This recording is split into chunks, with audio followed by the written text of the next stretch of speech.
Come on, the big brother, Amos Wilson. Come on, brother. Yeah.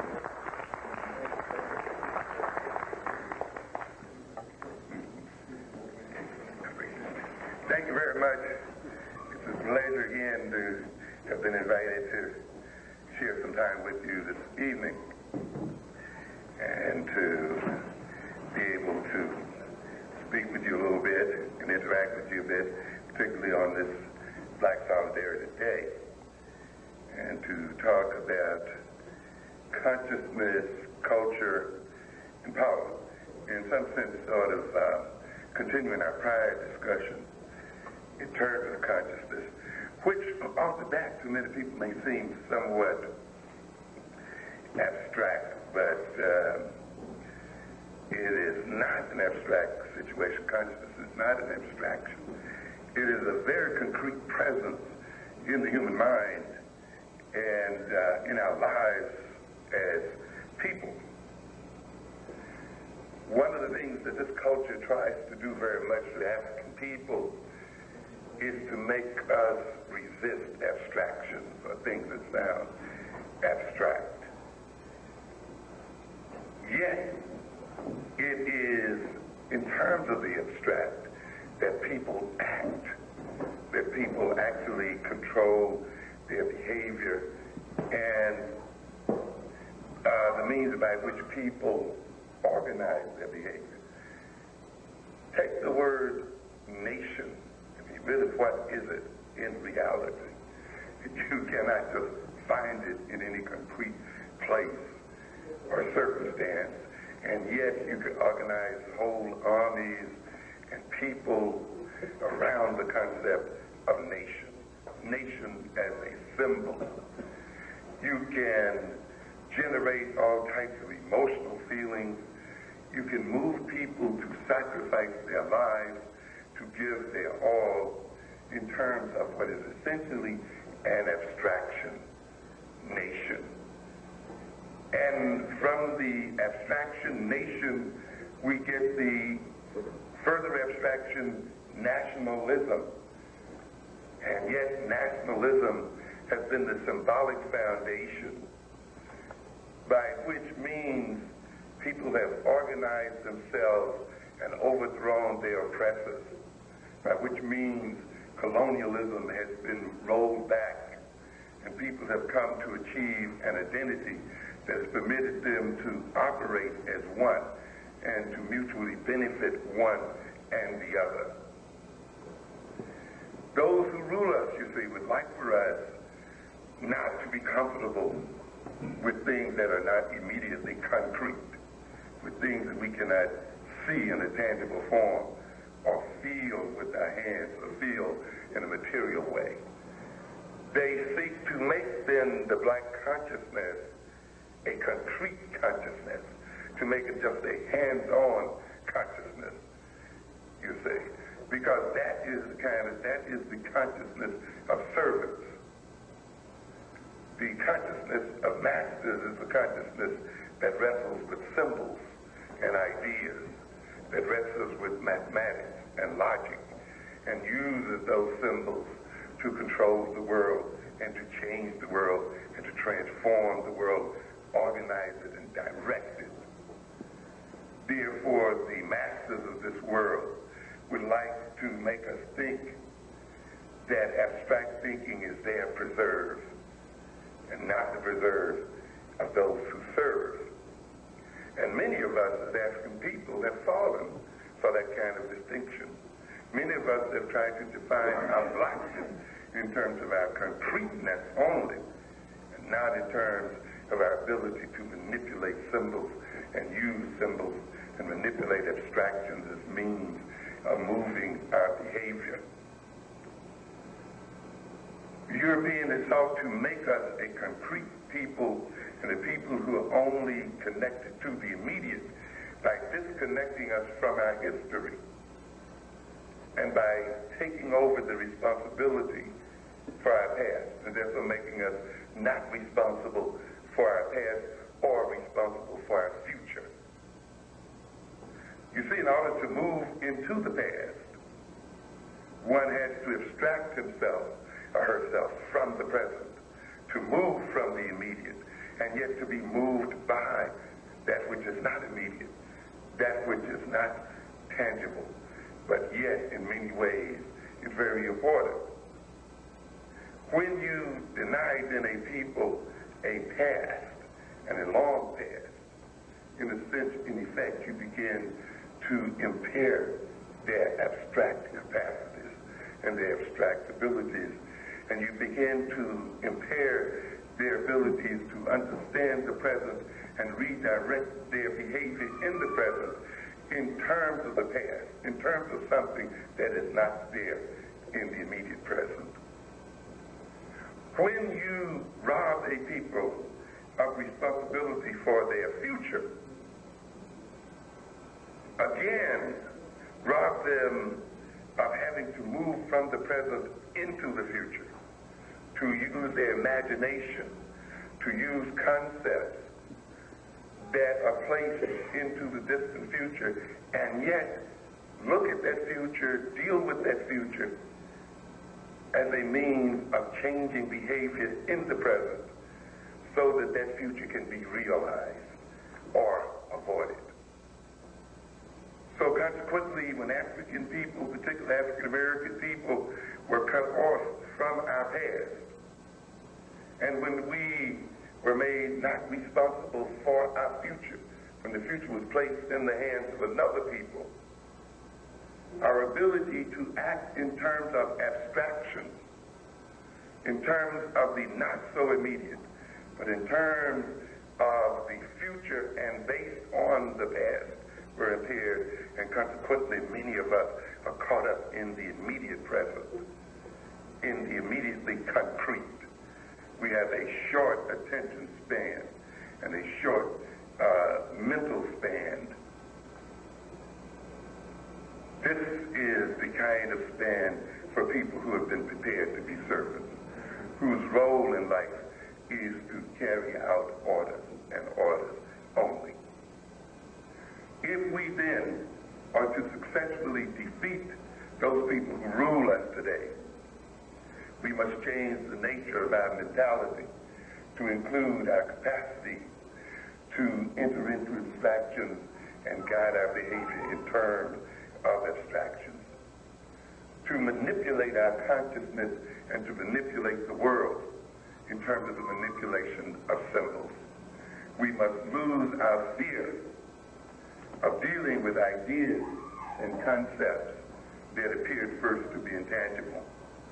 And consciousness is one of those concepts,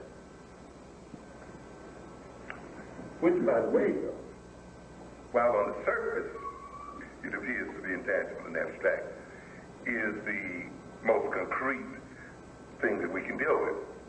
I define consciousness as referring to a level of psychological and physiological arousal. So we know right away that consciousness is psychophysiological. That is, it is a combination of psychology and physiology. So it is not something that just floats in the psychological atmosphere. Consciousness is actually a body state. It is a brain state. That is why if you would take a drug, a psychoactive drug, which is a set of chemicals, which are physical, those physical chemicals, when they enter into the brain, bring about psychological changes. That means then brain state, actual physical state, changes in the physical nature of the brain itself, brings about psychological experiences and changes and orientation. One of the major reasons we take drugs is to change our consciousness. We use drugs as a means of manipulating our consciousness. When we want to party, we drink a little bit. We get a little high, and we feel like we are ready to party. We can laugh more easily, talk more easily, feel happier, have a lot of fun, and all these kinds of things. So we try to manipulate our consciousness through the manipulation of the chemical nature of our brains. I'm using this illustration to indicate then that consciousness is not a mere abstract psychological state, but it is a psychophysiological state. That the physiological state of the brain is correlated with the psychological state of the mind, and the psychological state of the mind also transforms the physiological state of the brain as well. There is a reciprocal interaction between consciousness and brain state. I spoke here a few weeks ago at the Slave Theater about what we call the multiple personality. We talked about multiple personalities as states of consciousness, each personality representing a different state of consciousness. And we talked about how then one personality, if it had, say, a particular name, say Tom, when it possessed the body of the client, that personality, if orange juice was drank at the time that it was in possession of the body, that personality would function normally. However, if another personality enters the body, the drinking of orange juice would lead to a breaking out of rashes and welts on the body of the individual. And if Tom would come back into the body, if the consciousness of Tom would come back into the body while the rashes and welts were still present, they would begin to disappear immediately. Implying again then that these personalities were not mere states of consciousness, but they were psychophysiological states in that the actual physical nature of the body was correlated with each of the states of consciousness, such that depending on which personality was in possession of the body would have different reactions to the same circumstances or the same chemicals. Many times these multiple personalities may be of different ages as well as characters. So that if you would give, say,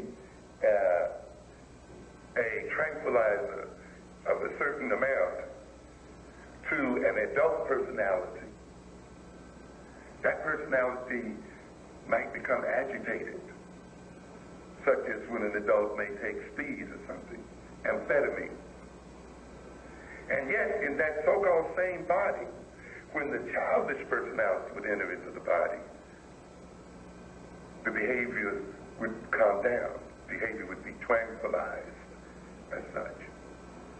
You can get differences in blood pressure, differences in all other kinds of physiological and psychological orientations, depending upon which consciousness or personality is in possession of the body. In effect, then, you had a different body when you had a different consciousness.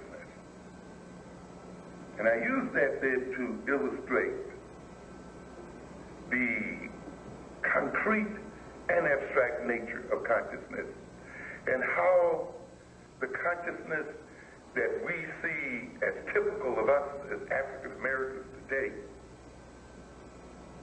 the kind of diseases and kind of things to which we are vulnerable as a people is very much a consciousness that has been implanted in us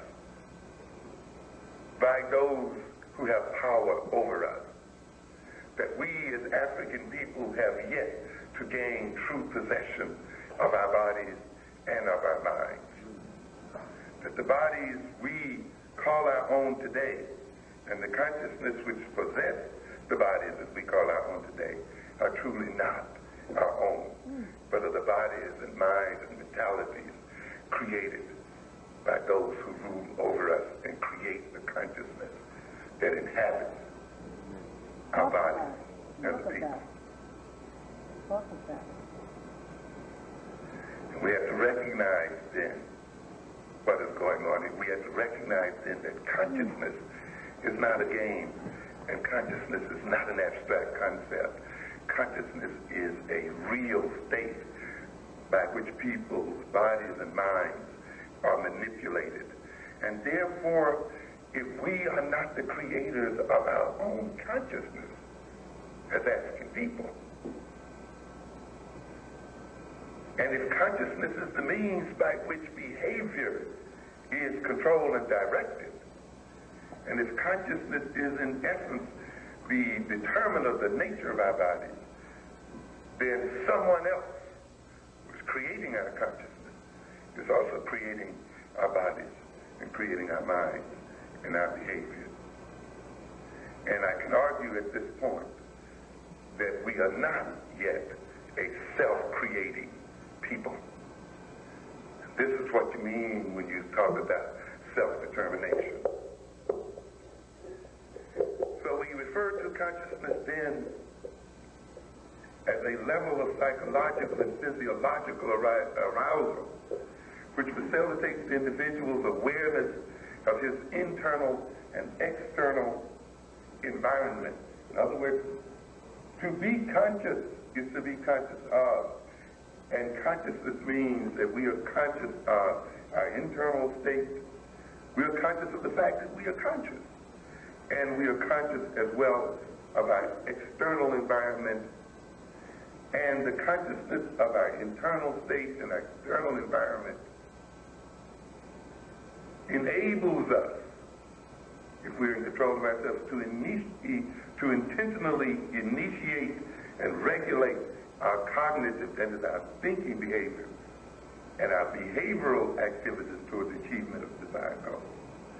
That is, true consciousness, when it reaches a certain level of psychological and physiological arousal, permits us to intentionally or deliberately initiate and regulate our thinking patterns and our behavioral patterns toward achieving certain goals.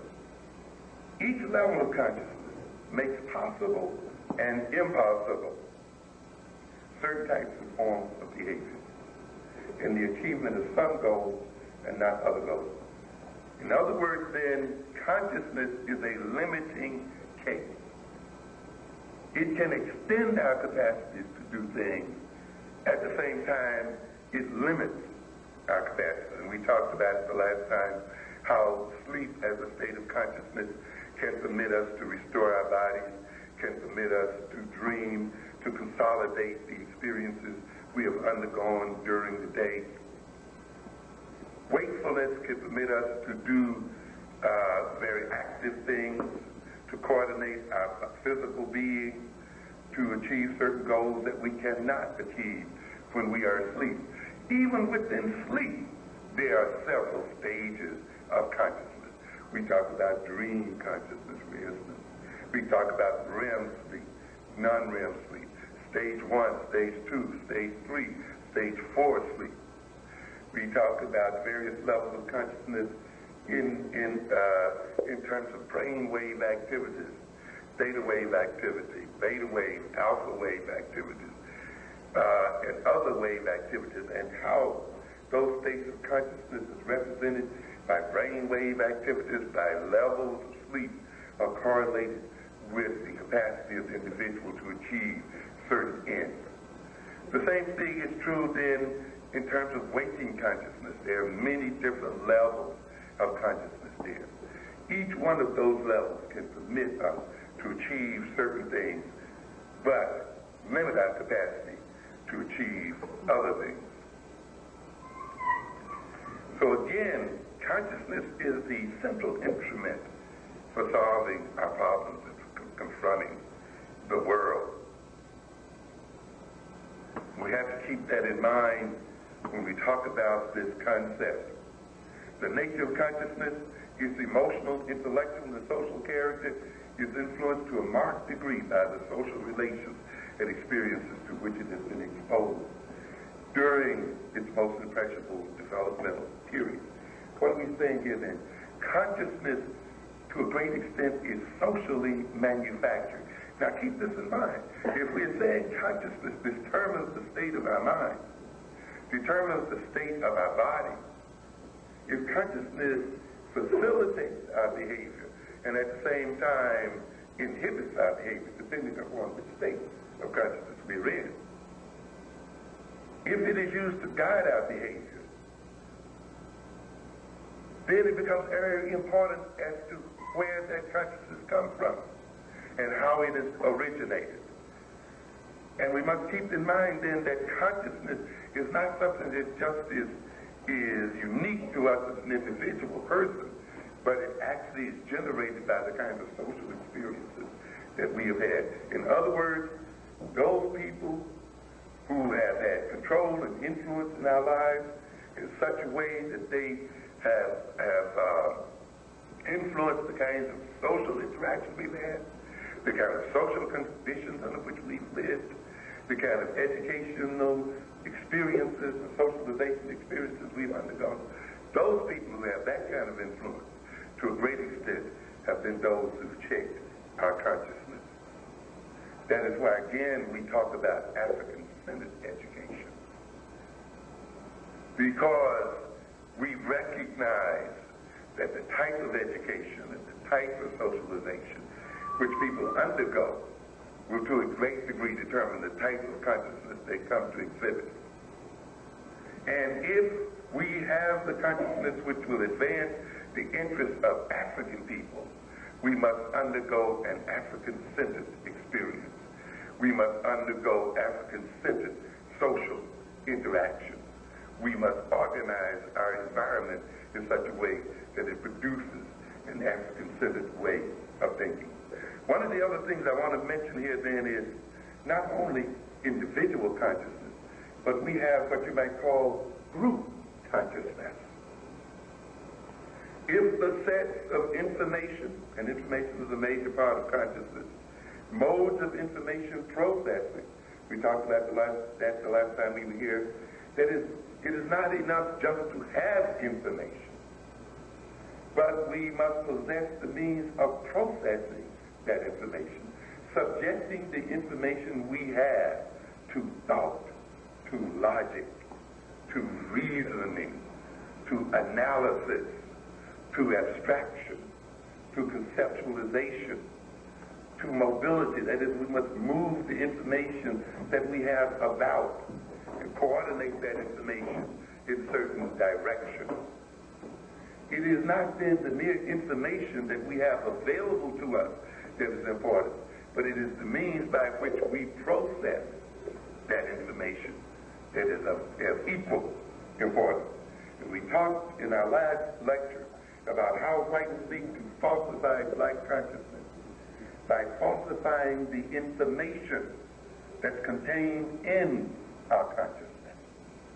Number one, by filling our consciousness with irrelevant information. By filling our consciousness with ignorance. Europeans may even fill our consciousness with relevant information. And they talk a lot of it out there. A lot of it. A lot of information out there. See, there are a lot of us who say we don't want to read anything by Europeans, written by Europeans. That's a mistake. That's a serious mistake.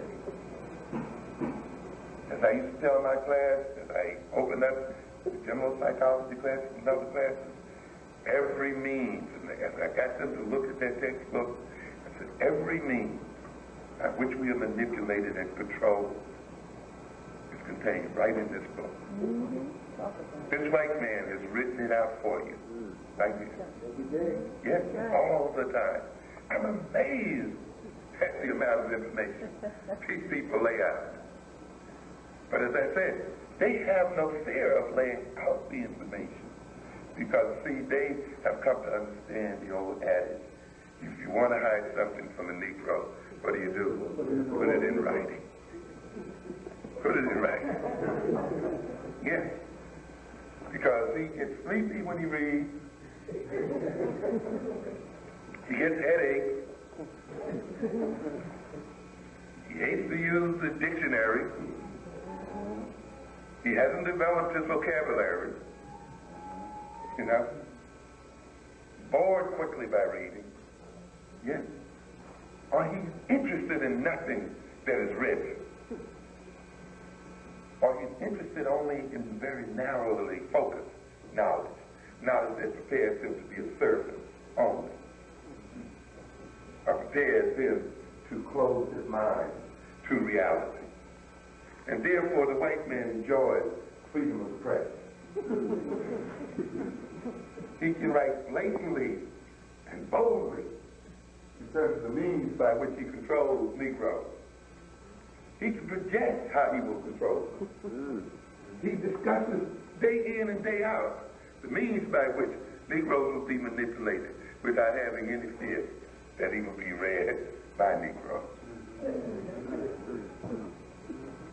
Oh, yes. And then some of us, you see, we've been through so much, we have such an emotional problem until we still will not see what's in front of our eyes. I've often said, in order for us to be in the condition we're in, we have not to be able to see the obvious. That's a very, very important thing. We must be unable to see what is immediately in front of our faces. Yeah. In order for us to be in the condition we are in, we must be unable to use our common sense. In fact, it's interesting, as I said before, that whites will even call, and other whites will call a person like myself, Farrakhan, and others, radical. And yet, when you listen to us carefully, we are very conservative. Yes, very commonsensical. There's little, if anything, radical about what we say. What is radical about telling people that they should feed themselves? What is radical about telling grown, adult people that they should do for self? What is radical about telling people that they should run their own nation, own their own land, control their own internal markets? What is so radical about that? Yes, this is what we're trying to say. Other people take that for granted. Other people see that as just what? Common sense. Yes. But you see, what the whitey has done, and non-thinking Negroes have done, is that they have radicalized common sense. They have told and made Negroes think that what is common sense is radical. And therefore, we reject common sense in rejecting the radical. And that is why we do not pursue things that anybody with common sense would do. Not pursue. Because someone told us that that's revolutionary. How about that? And radical. And that is why we defeat ourselves and destroy ourselves. People rule over us. The people who rule over us read, develop vocabulary, manipulate the word. And yet, there are those among us who believe that we must reject this. It must be obvious that the capacity to manipulate the word is a power. Is a source of power. Those of you who belong to the Christian religion know about that.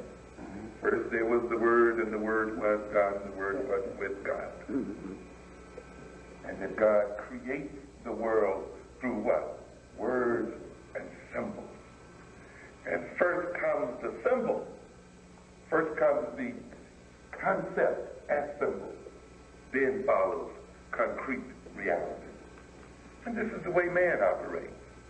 This building was first conceived as a symbol, as an idea.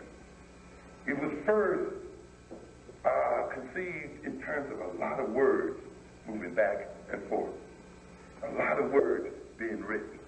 A lot of symbols being drawn on paper. A lot of numbers being added and subtracted and multiplied and all of these kinds of things.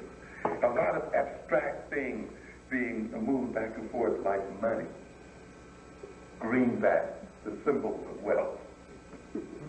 Yes. Architects, drawing, and so forth. All what? Symbols, symbols, symbols, words, concepts, ideas. Then it came into being as a result of the transformation of these symbols into concrete activities, ultimately leading then to a concrete construction. We therefore ignore the development of our capacity to manipulate symbols and words and to read. We suffer as a result of our avoidance of the development of those capacities. We have too many youngsters out here today who think, and particularly males, who think to read, to know words, to have knowledge is to be effeminate, is to be non-black, is to be nerdy. And yet it's the nerds of the world that are running it. Yeah. Yeah. It's those nerds right outside out here on this block that are intimidating us on these streets. Yeah. Those people that stayed there long enough at least to pass those exams and gain the physical force to intimidate us on these blocks.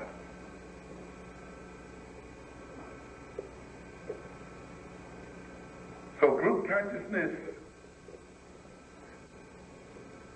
we'll talk about it as the sets of information. It's the sets of information, modes of information processing.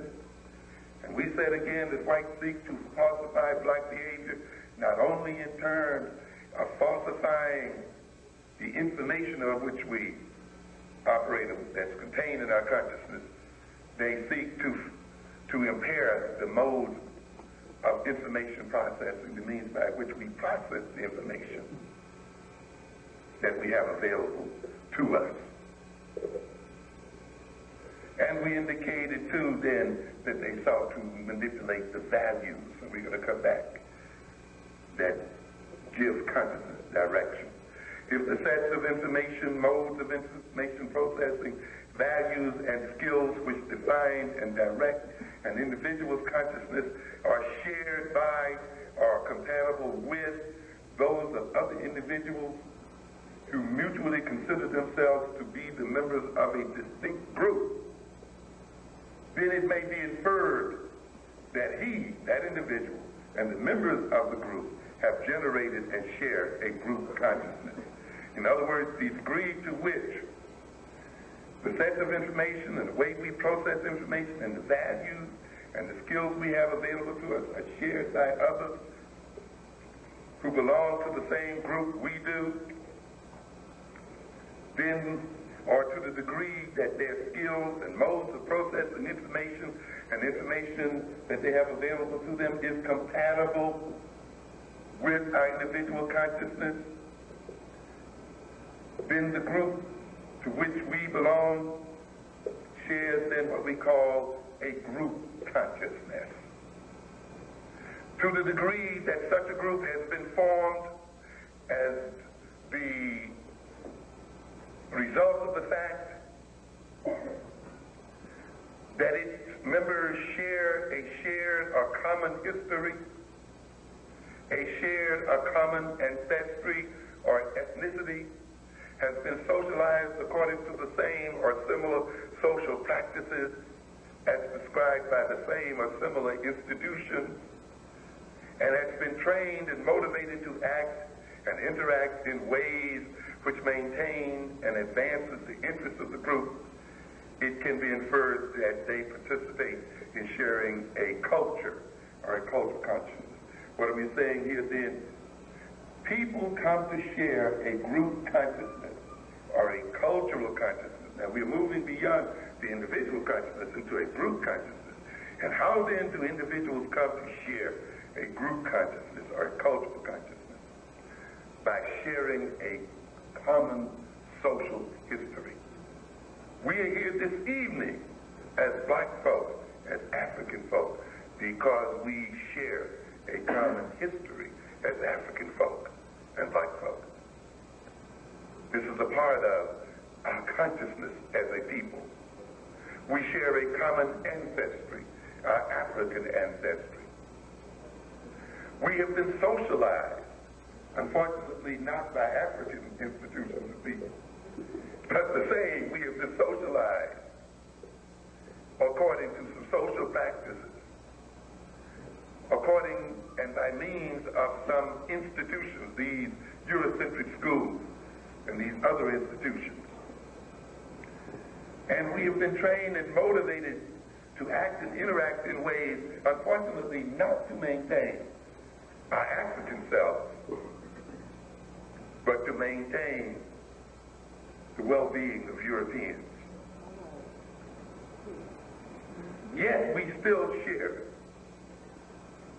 a group consciousness and a cultural consciousness. And it is that consciousness that we're going to have to transform as people. A part of the transformation of this consciousness is the goal of an African-centered education, an African-centered socialization, where people come to know their history, come to identify with their ancestry, where African-based institutions become the means by which we are socialized, not Eurocentric institutions. And African-based and centered families become the means by which we are socialized. So that as a result of being socialized through African-based institutions, socialized by African-centered families, socialized around African-centered values and history, we will achieve a group consciousness which is African-centered. And once achieving that consciousness, we can act in the interest of African people. Group consciousness is an adaptational tool.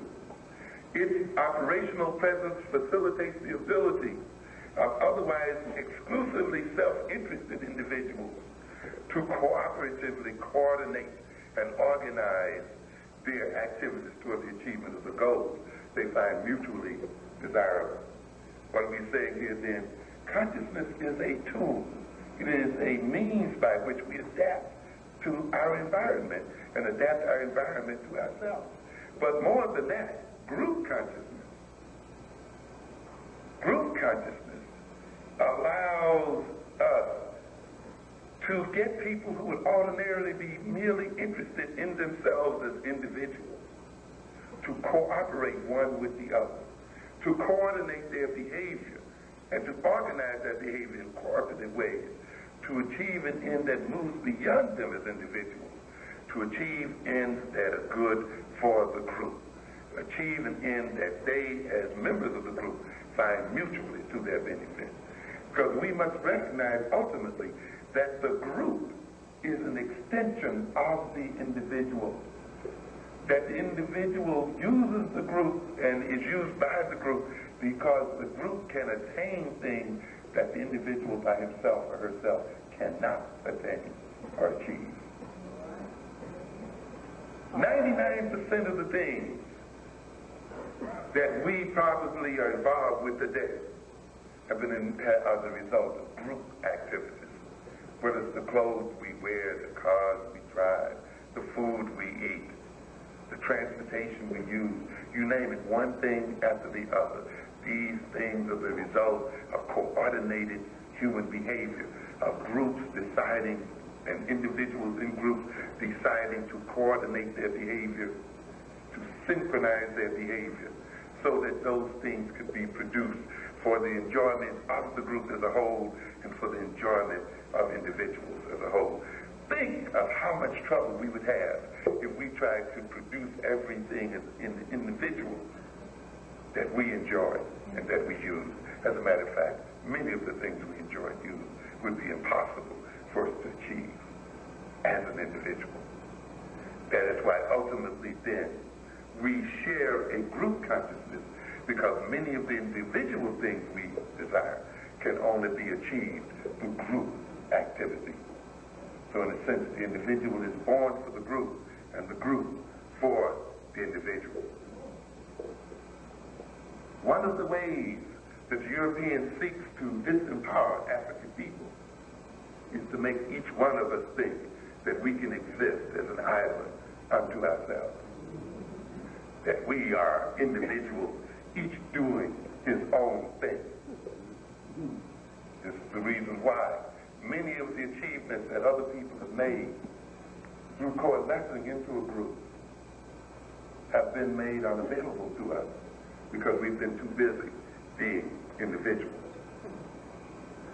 The only place where you have pure individuality, and even it's not that pure, but where individuality is taken to an extreme, where each person in there is busy doing his own thing, is in an insane asylum.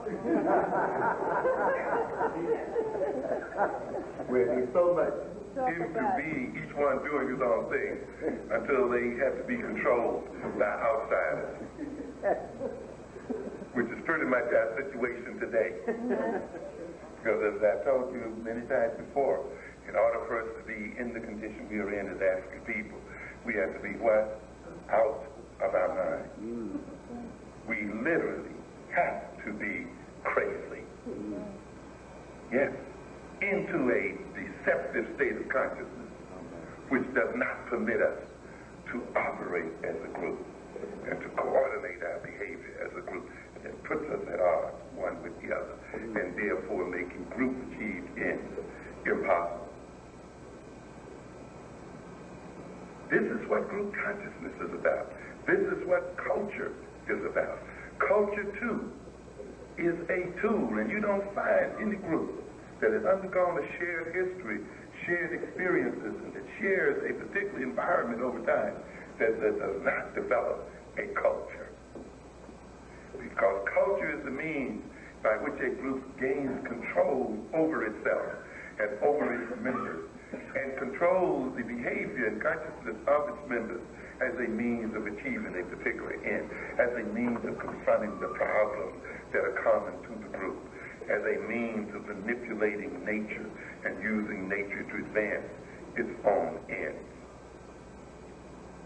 Consciousness, therefore, whether individual consciousness or group consciousness, is therefore the premier instrument of social control.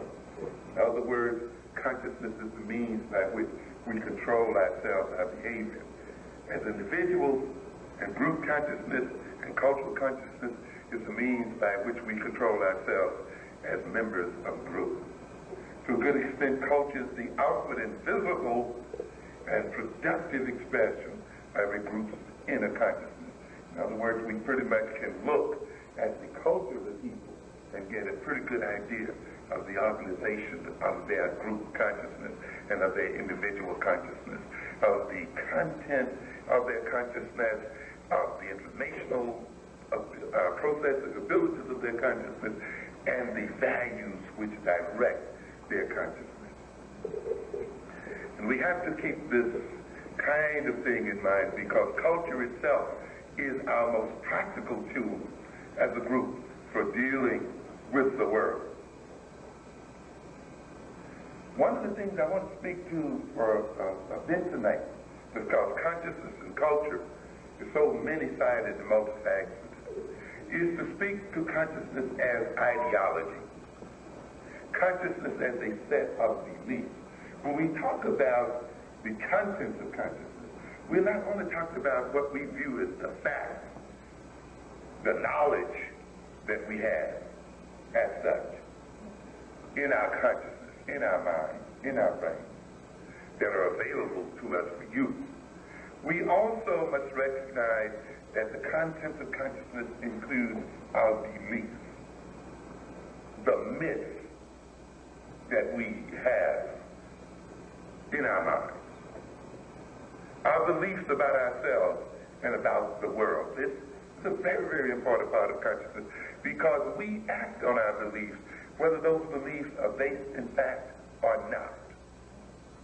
We act on mythology, whether the mythology is based on fact consciousness is a product of actual experience, as we said earlier, and of social experience. It is essentially ideological, since it is shaped and motivated and directed on the basis of shared beliefs, customs, expectations, myths, and values. In other words, consciousness not only operates in terms of our concrete knowledge, in terms of information that we have available to us, in terms of processing the knowledge and information, but in terms of what we believe, in terms of customs, in terms of what we expect of ourselves and expect the future to bring, in terms of myths and values. It's very important that we focus on this concept of culture as ideology, consciousness as ideology, as belief. Remember again, we said what? We use consciousness and culture to direct our behavior, to deal with the world. Remember as well that consciousness, because it directs our behavior, and through our behavior we have an effect on the world. Consciousness then is a power because it enables us to influence the world, to influence us.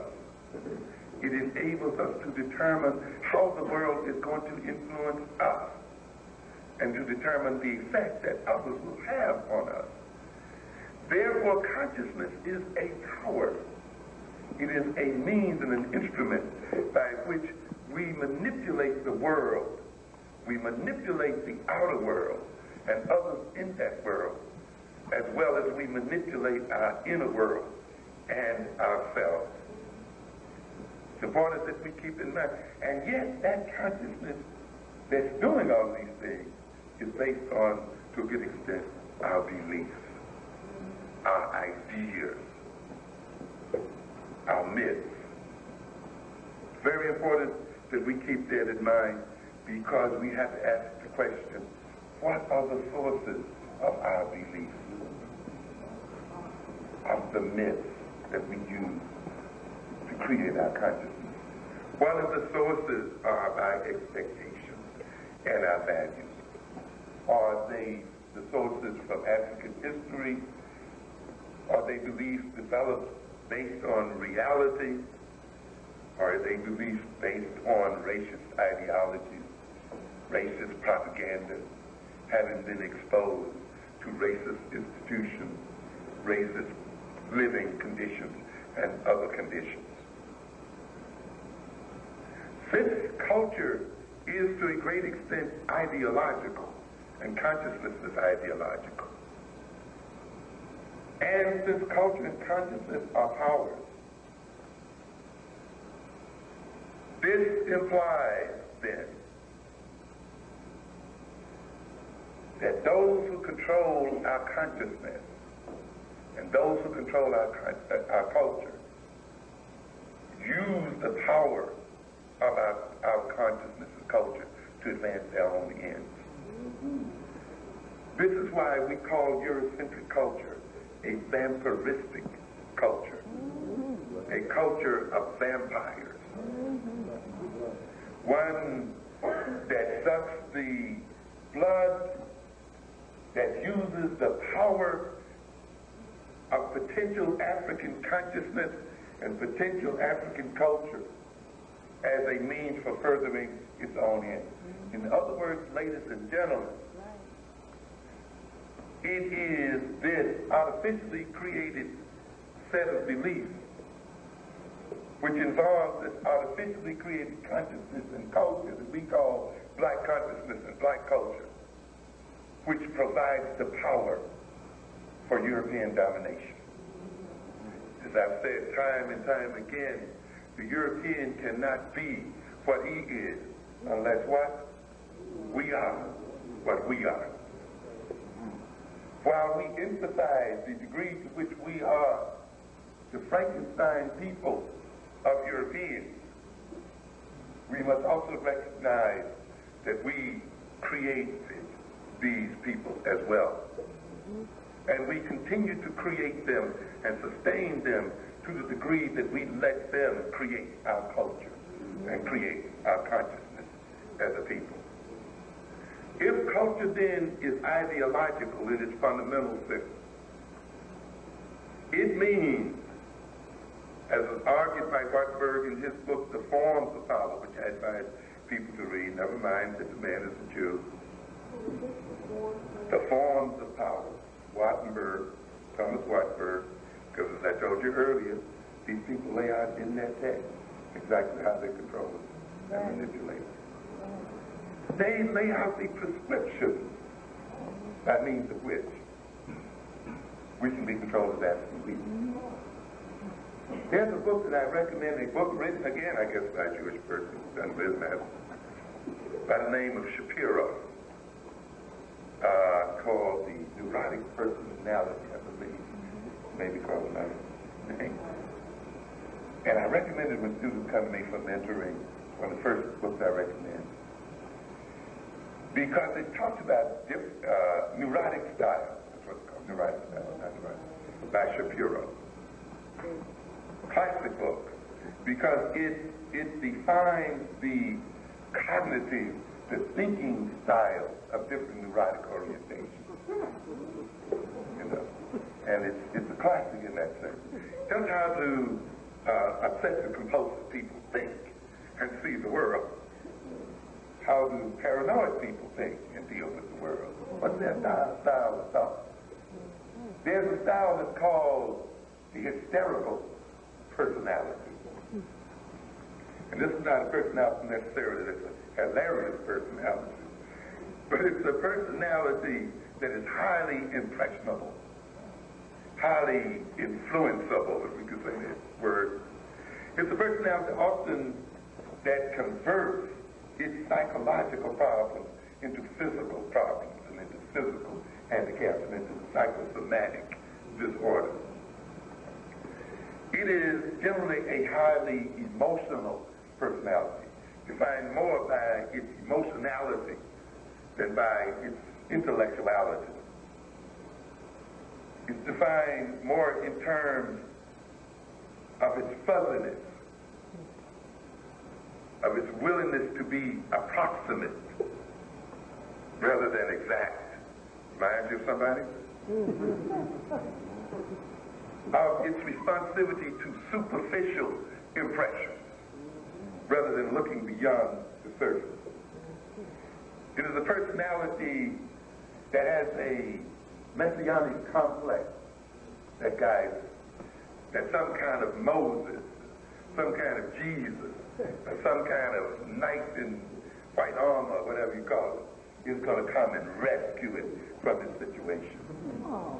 It's one of those personalities that believe that there's a rocket ship up there somewhere that's going to come down and save black folks.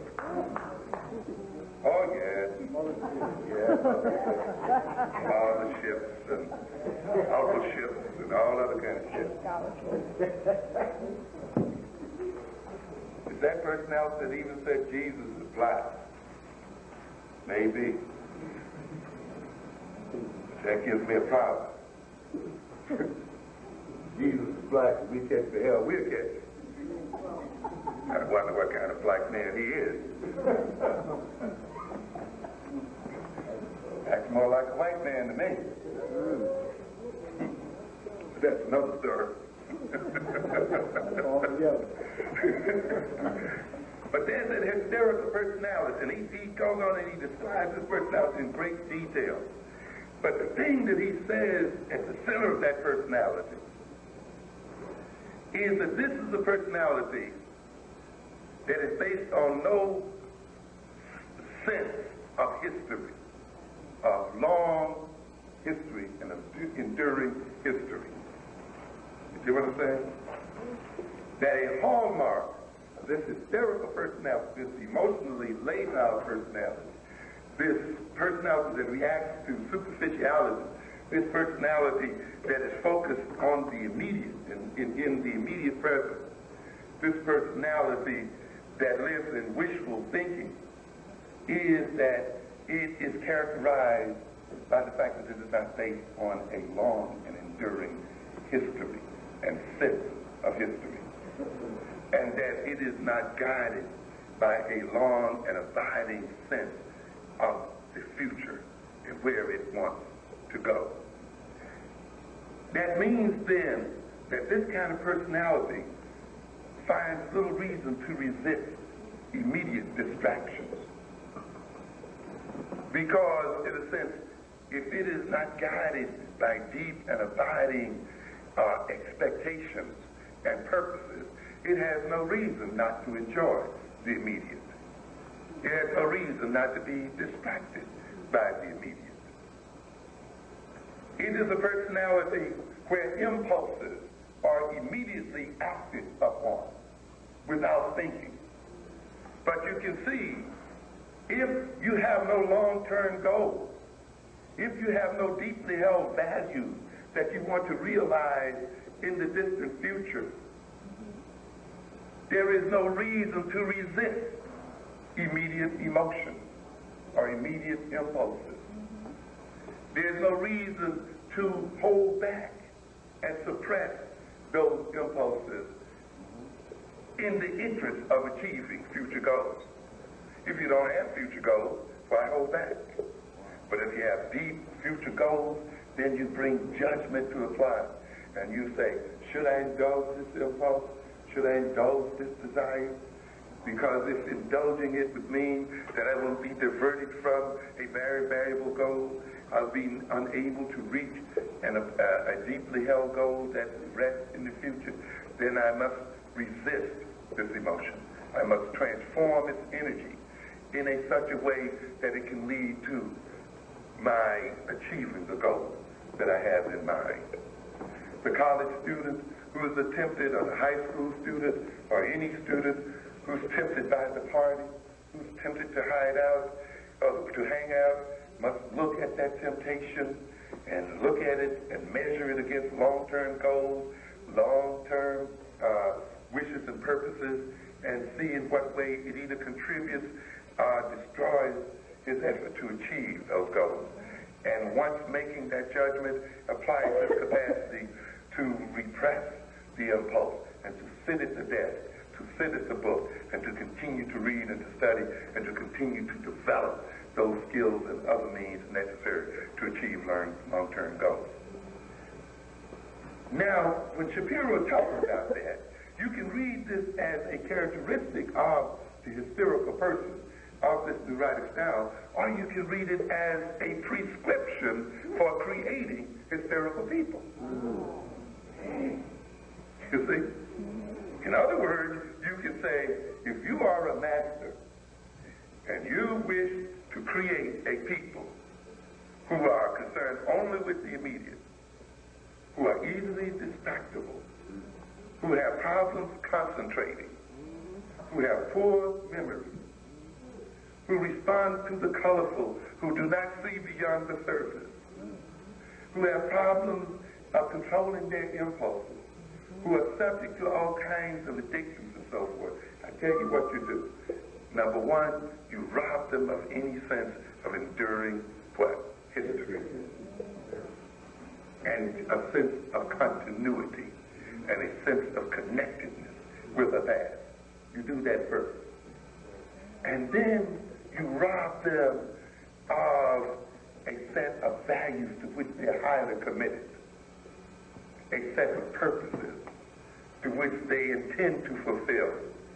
You rob them of the desire to be in control of their future and to create the kind of future they want instead of depending upon someone else to create the future that they must live in. You rob them of these two things and you will create this kind of mentality.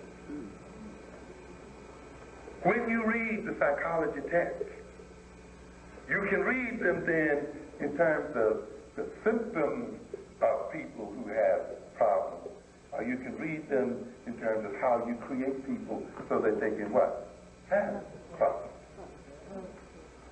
You see, each time you read about a neurotic style or some kind of neurosis, they go into what? Early family experience, don't they? mother-child relationships, things of this nature, the kind of social environment that seems to have combined to have created this kind of style. Just don't read this then this way. Read it then in the way that says there are people who have destabilized families in such a way. They have created environments in such a way. They have generated then certain ideas and things in such a way that they tend to create a large number of people with particular types of social and mental style within a particular group. Am I getting to you here? Absolutely. Must understand. See, this is the reason why it's not the material that the Europeans put before you, it's the approach to the material that is important. They will reveal to you things that they never intended to reveal. The idea is to subvert their intentions to your own intentions. And you can subvert any Eurocentric information. I don't care whether they meant to lie or not to lie, or they tell it facts or not facts. You can subvert any of them if you have an African-centered perspective. Because it is that perspective which transforms any reality into one that works for African people. Even if it's Eurocentric lies, it still works. To understand this then. So if culture is ideological, so he says here, that means then that people can be ruled in terms of their ideas.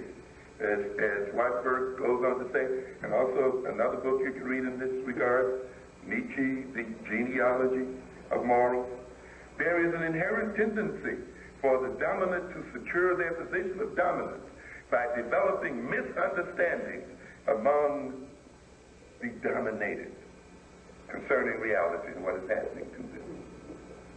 One group's domination of another can come about simply through its ability to get the members of the other group to conceive of themselves or the world in a particular way.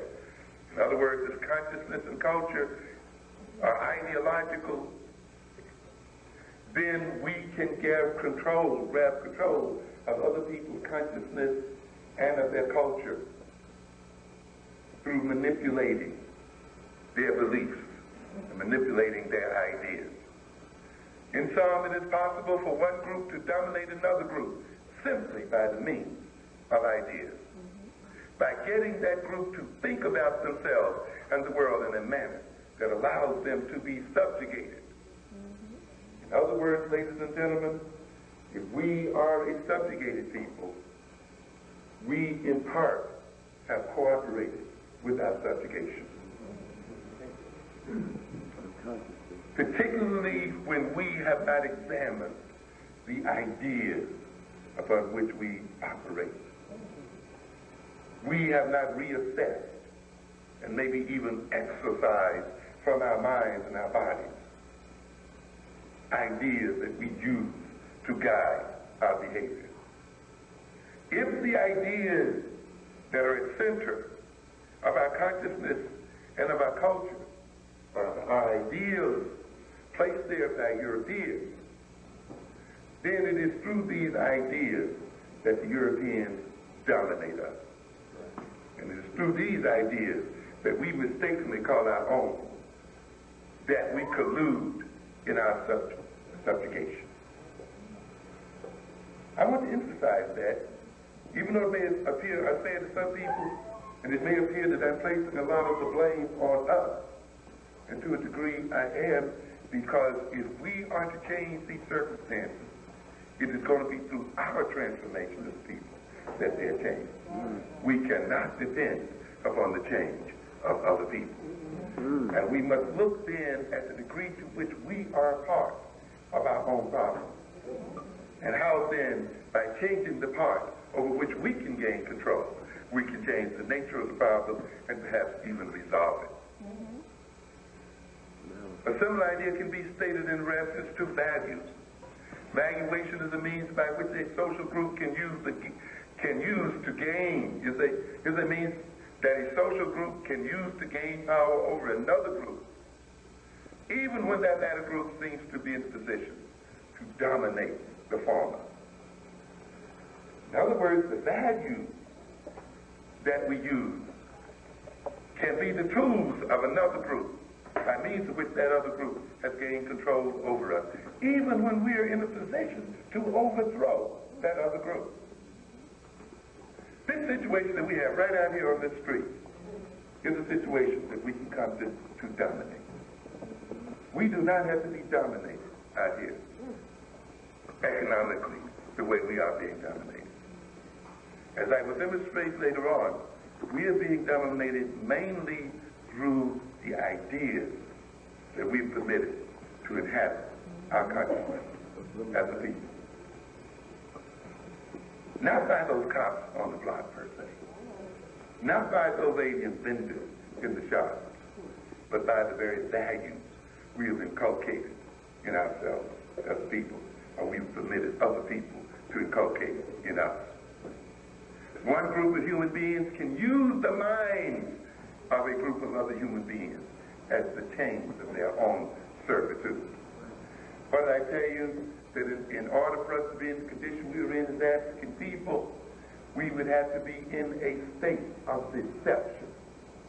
We would have to be in that state that's similar to the one I talked about that says, if the midget controls the giant, then the giant must see the midget as a giant and himself as a what? As a midget.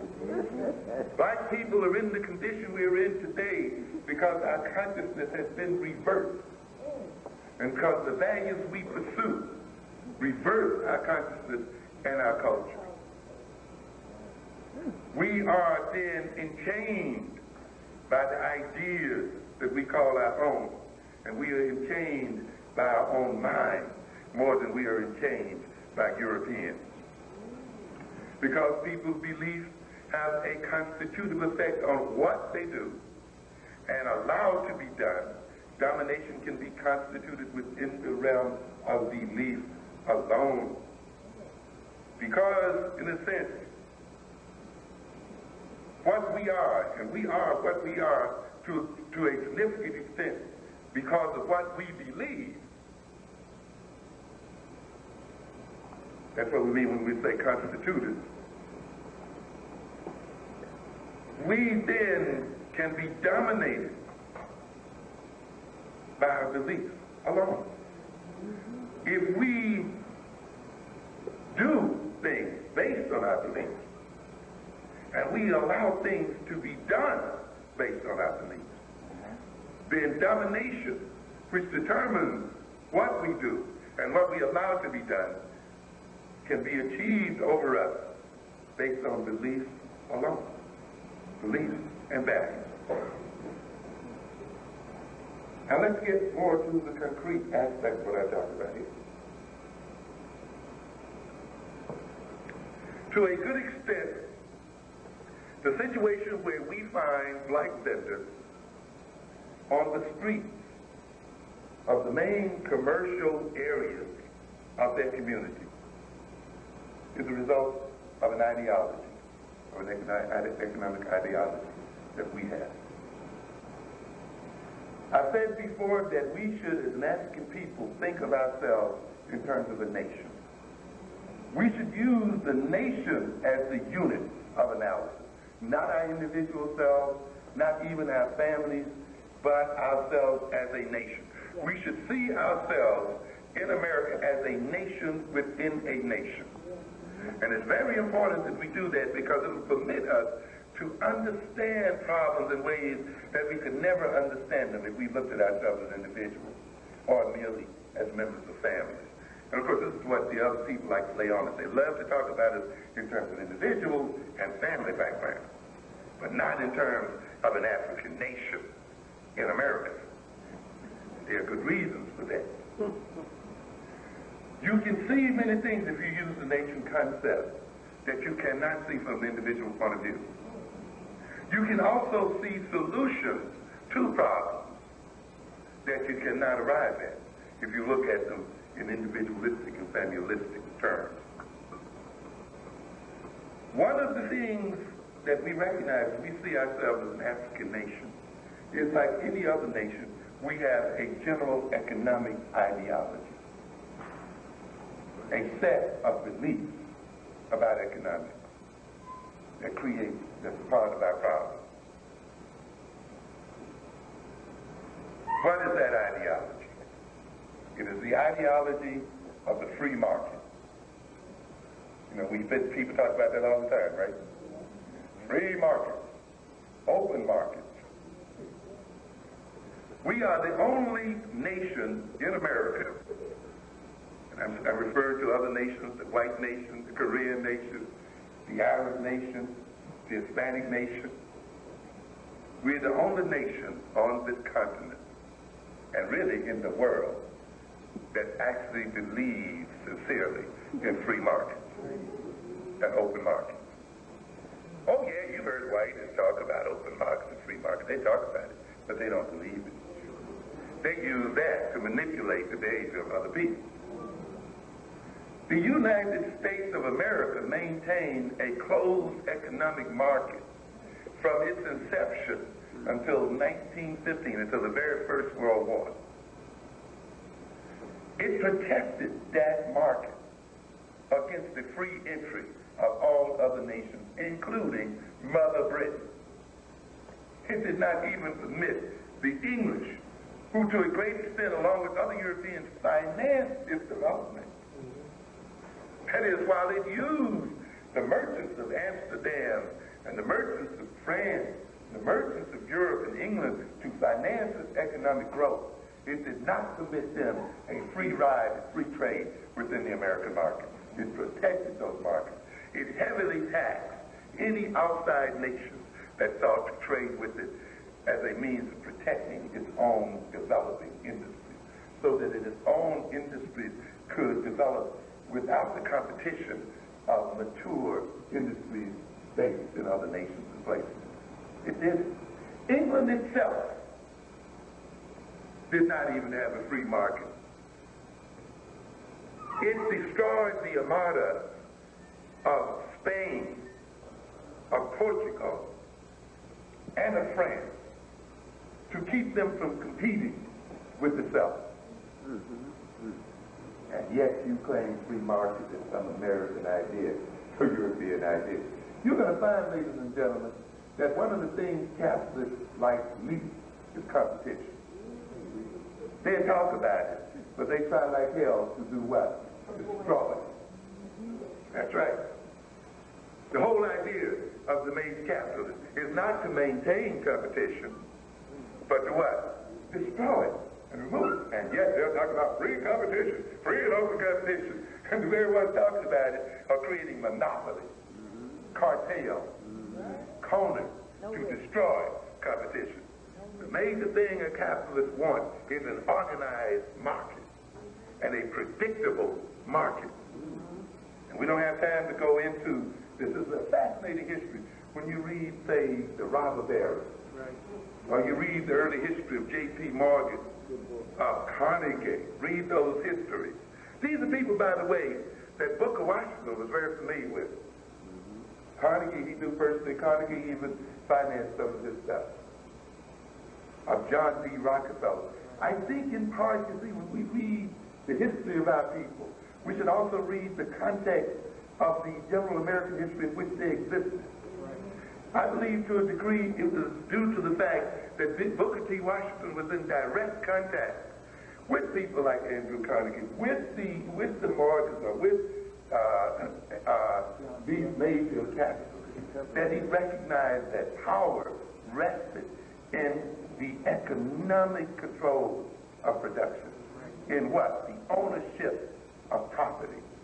In the control of capital. Not in voting, as W. Du Bois was so deceived in thinking. Yes, because he recognized, as he observed the behavior of Carnegie's and Rockefellers and Morgans and Goulds and the other ones that were out there, that they were the ones actually running the United States and determining its future. Not the voters, not the congressmen. They were bribing the congressmen. They were bribing the legislatures. They were determining the outcome of elections. They were determining the nature of the U.S. government and its relationship. They had the United States government give them something like 150 million acres literally free of charge.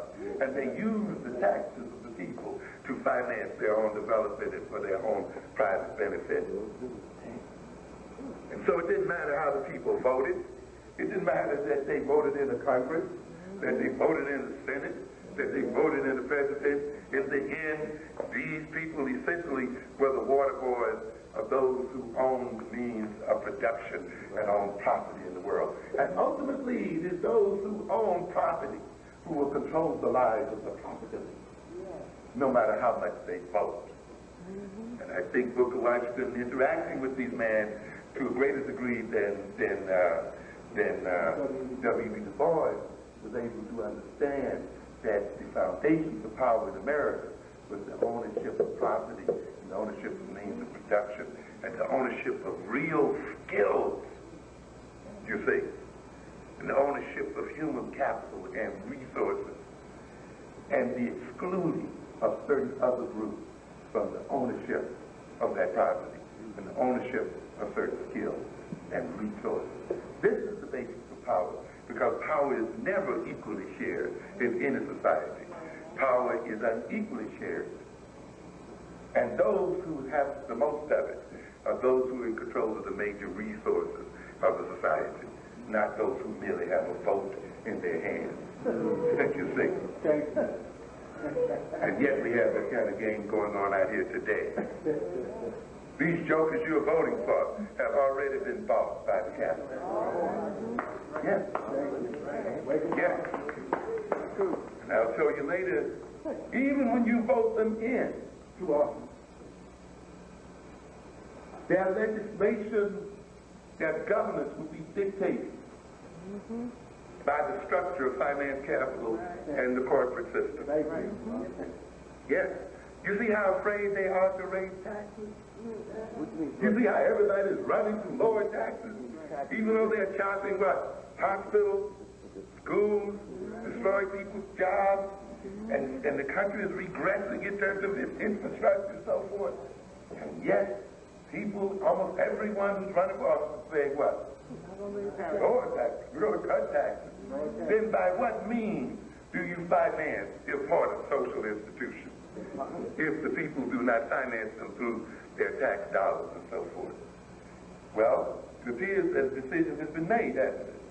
That those institutions, particularly those that serve African people, will be what? Destroyed and cut back.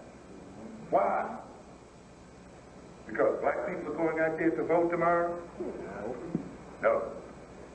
Because the global capitalists, the transnational companies in this country have told these governments that they will not locate jobs, they will not locate factories, they will not locate other institutions in their state and in their region if they maintain their taxes at a particular level. In fact, they call it creating a business climate. You hear that all the time, don't you? You ever wonder what that meant? To create the appropriate business climate? That means a business that does not want to pay taxes. That means a business that wants a tax break. And we're going to talk about these things. New York City is broke to a good degree because it has a lot of major capital resources in here that are not paying taxes at all. Many hotels and many other capital institutions here have received tax holidays, some for 10, some for 15, some for 20 years. These capitalists now make these states and cities and locales compete against one another to get their factories. And they compete against one another by reducing to its lowest degree the amount of taxes that that corporation has to pay. And often they set it up in such a way that the corporation has to pay no tax. I've talked to you about the Mercedes-Benz plant in Alabama, where the state gave it a tax credit of $300 million. where the city in which it was located contributed $30 million to purchasing the land upon which that factory would be set. And the state kicked in another $5 million to grade the land. And with this $300 million tax break, you see, the Mercedes-Benz built a $300 million factory, which meant what? The Mercedes-Benz didn't have to pay a thing. And it meant then that the people of Alabama bought 15,000 jobs very expensive. It literally meant then that Mercedes-Benz was paid, used the public money to further its own private end. It means that the services, the social services and the other services that must be supplied by the state will continue to be paid by the taxpayer. Another thing that these businesses demand, if you're going to create an appropriate business climate, is to reduce taxes that go to welfare, social services, and other areas they deem as non-productive areas. They see these areas as not generative of profit and so forth, and therefore they demand that their taxes not be used, if they pay them, to support people who are in need of it through the social service system. And this is what you see happening in this state. This is what you see happening all over the country. The capitalists are saying, if you're going to have us in, then you must do this. So even after the people vote them in, the legislature, because it's hamstrung by these capitalists, are unable to protect the people's interests. This is the kind of game that goes on there. And others will say, if you keep raising taxes, or if you keep supporting these people in these inner city schools, if you keep supporting these people through these inner city hospitals, if you keep supporting these people through welfare payments and other kinds of payments, we will move our factories out. And the legislators then, because they don't want to be accused of losing jobs. So you hear many of these guys say, so-and-so lost 10,000 jobs. These are saying, we are going to do what's necessary to keep the jobs here. And therefore, if to keep the jobs here, we have to shut down schools and hospitals and so forth and so on. This is what we will do. And this is going to be voted in by your legislators and by your governors and so forth, regardless of the fact of how you vote for them. Because the capitalists have a stronger hand over them than do the voters. You got to learn what this is about. So we didn't believe in free markets. What do we mean by free markets? This situation out here on 125th Street is one where we believe Koreans and Arabs and whites and every other person of white folks are free to move in and earn money any way they feel like earning. And not only can they earn that money out there, they are free to take it out of the neighborhood and out of the community without paying 1 ounce of tax, without making one contribution to its social institution, without hiring any significant number, if any, of its members, without supporting any of its cultural and other institutions and establishments. They are free to come in and earn the wealth and tuck that wealth right out. Because they are what? Americans, just like we are. And we live in a multicultural society. And they have as much right as we do to be on the street. That's why we have it. But nations don't operate that way. Nations do not see alien groups as having as much right to take advantage of their wealth as they do themselves. Nations don't see aliens and alien nations as having more right to carry the wealth out of the nation than the nation has itself to benefit from its wealth. No nations believe that are truly of themselves. The struggle you have now going on between the only way the United States pushed free markets, which it talked about so much, is because the United States at that time was the one that had most of the money and most of the wealth. And therefore, by convincing other people to believe in free markets, by convincing other people that they should not protect their markets, that they should not protect their poverty, that they should not protect their land, that they should not protect their wealth, that they should leave their wealth exposed to United States investment. The United States, because of the wealth advantage it had, preached free markets, not because it believed in democracy, because it believed in individual freedom and so forth. We know better, but because when it got people to believe in that ideology, those people would open their markets to this country, and the United States capitalists could enter into their markets and come to and own every valuable piece of property and wealth that belongs to that nation, and could suck that wealth out of that nation and leave its people impoverished. Even though they felt righteous, because, they believed in free market. You have not seen any nation on this earth consume itself into power. Gain power by what? Spending only. You will never see a nation that is a nation of consumers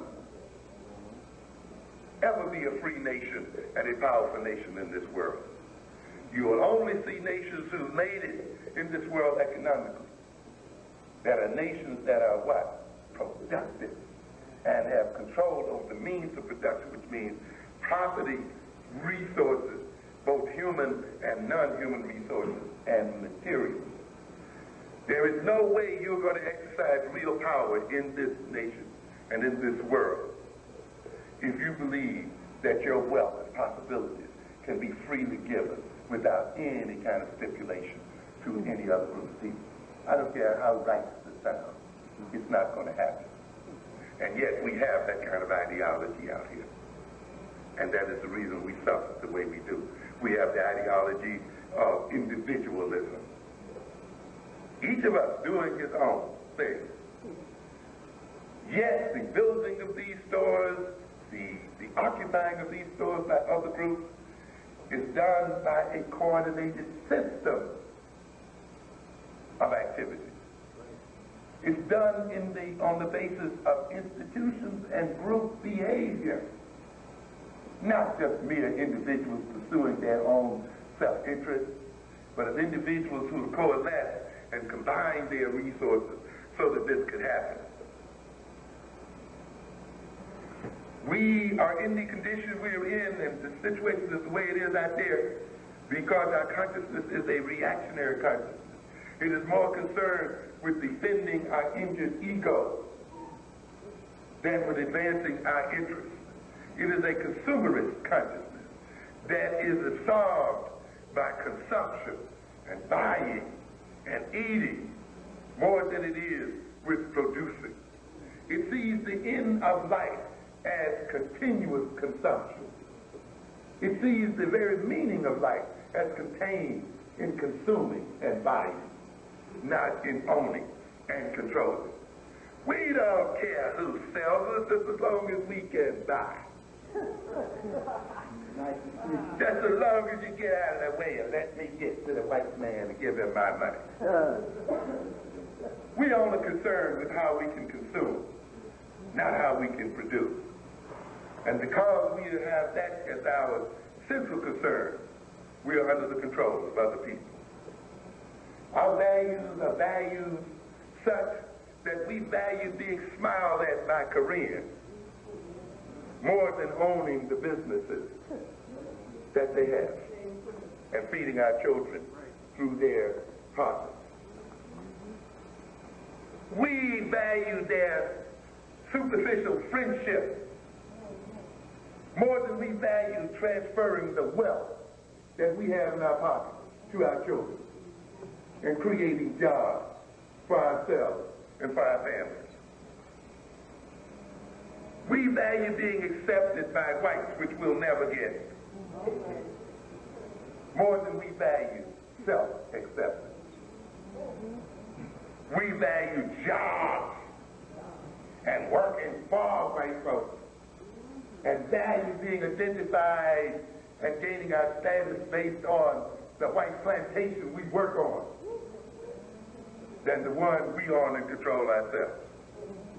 When you have then a people caught up with the ideology of free market, individualism, consumerism, the desire to be accepted and loved by their masters, a desire to work for rather than to employ and create employment, you have the kind of situation you got right out there on 25th Street, on all of the 125th streets across America, on all of the 125th streets across the Caribbean, across the whole African diaspora, including Mother Africa itself.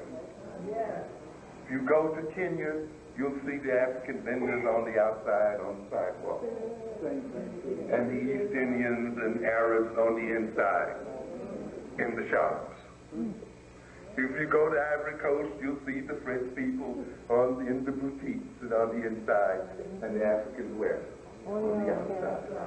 You go to Caribbean, you go to any place here, you see the same kind of game. Why? Because we are imbued with the same kind of false values and the same kind of false beliefs and the same kind of false orientation toward consumption rather than ownership. We believe that our community should be free markets when no other community permits such a market to occur within themselves. As I've told you before, the reason why we are in the condition we're in is because we look at ourselves as a nation. We see that we've let the Korean nations and the other nations invade our internal markets, take the money and the wealth out of those internal markets back to their own neighborhoods and communities and nations. On top of that, we have seen that they block us from access to their markets. And therefore, we are in a double bind. We are blocked from access to the markets of aliens because they do not let people freely walk into those markets. And we are blocked from access to our own internal markets. And therefore, we must operate in the cracks between the two. And those groups then make it illegal for such an operation to occur. And therefore, the black economy ceases to exist. And this is based on our belief, not even on their orientation, but our belief. Because if we didn't believe in these free markets, we would not support these people without spending.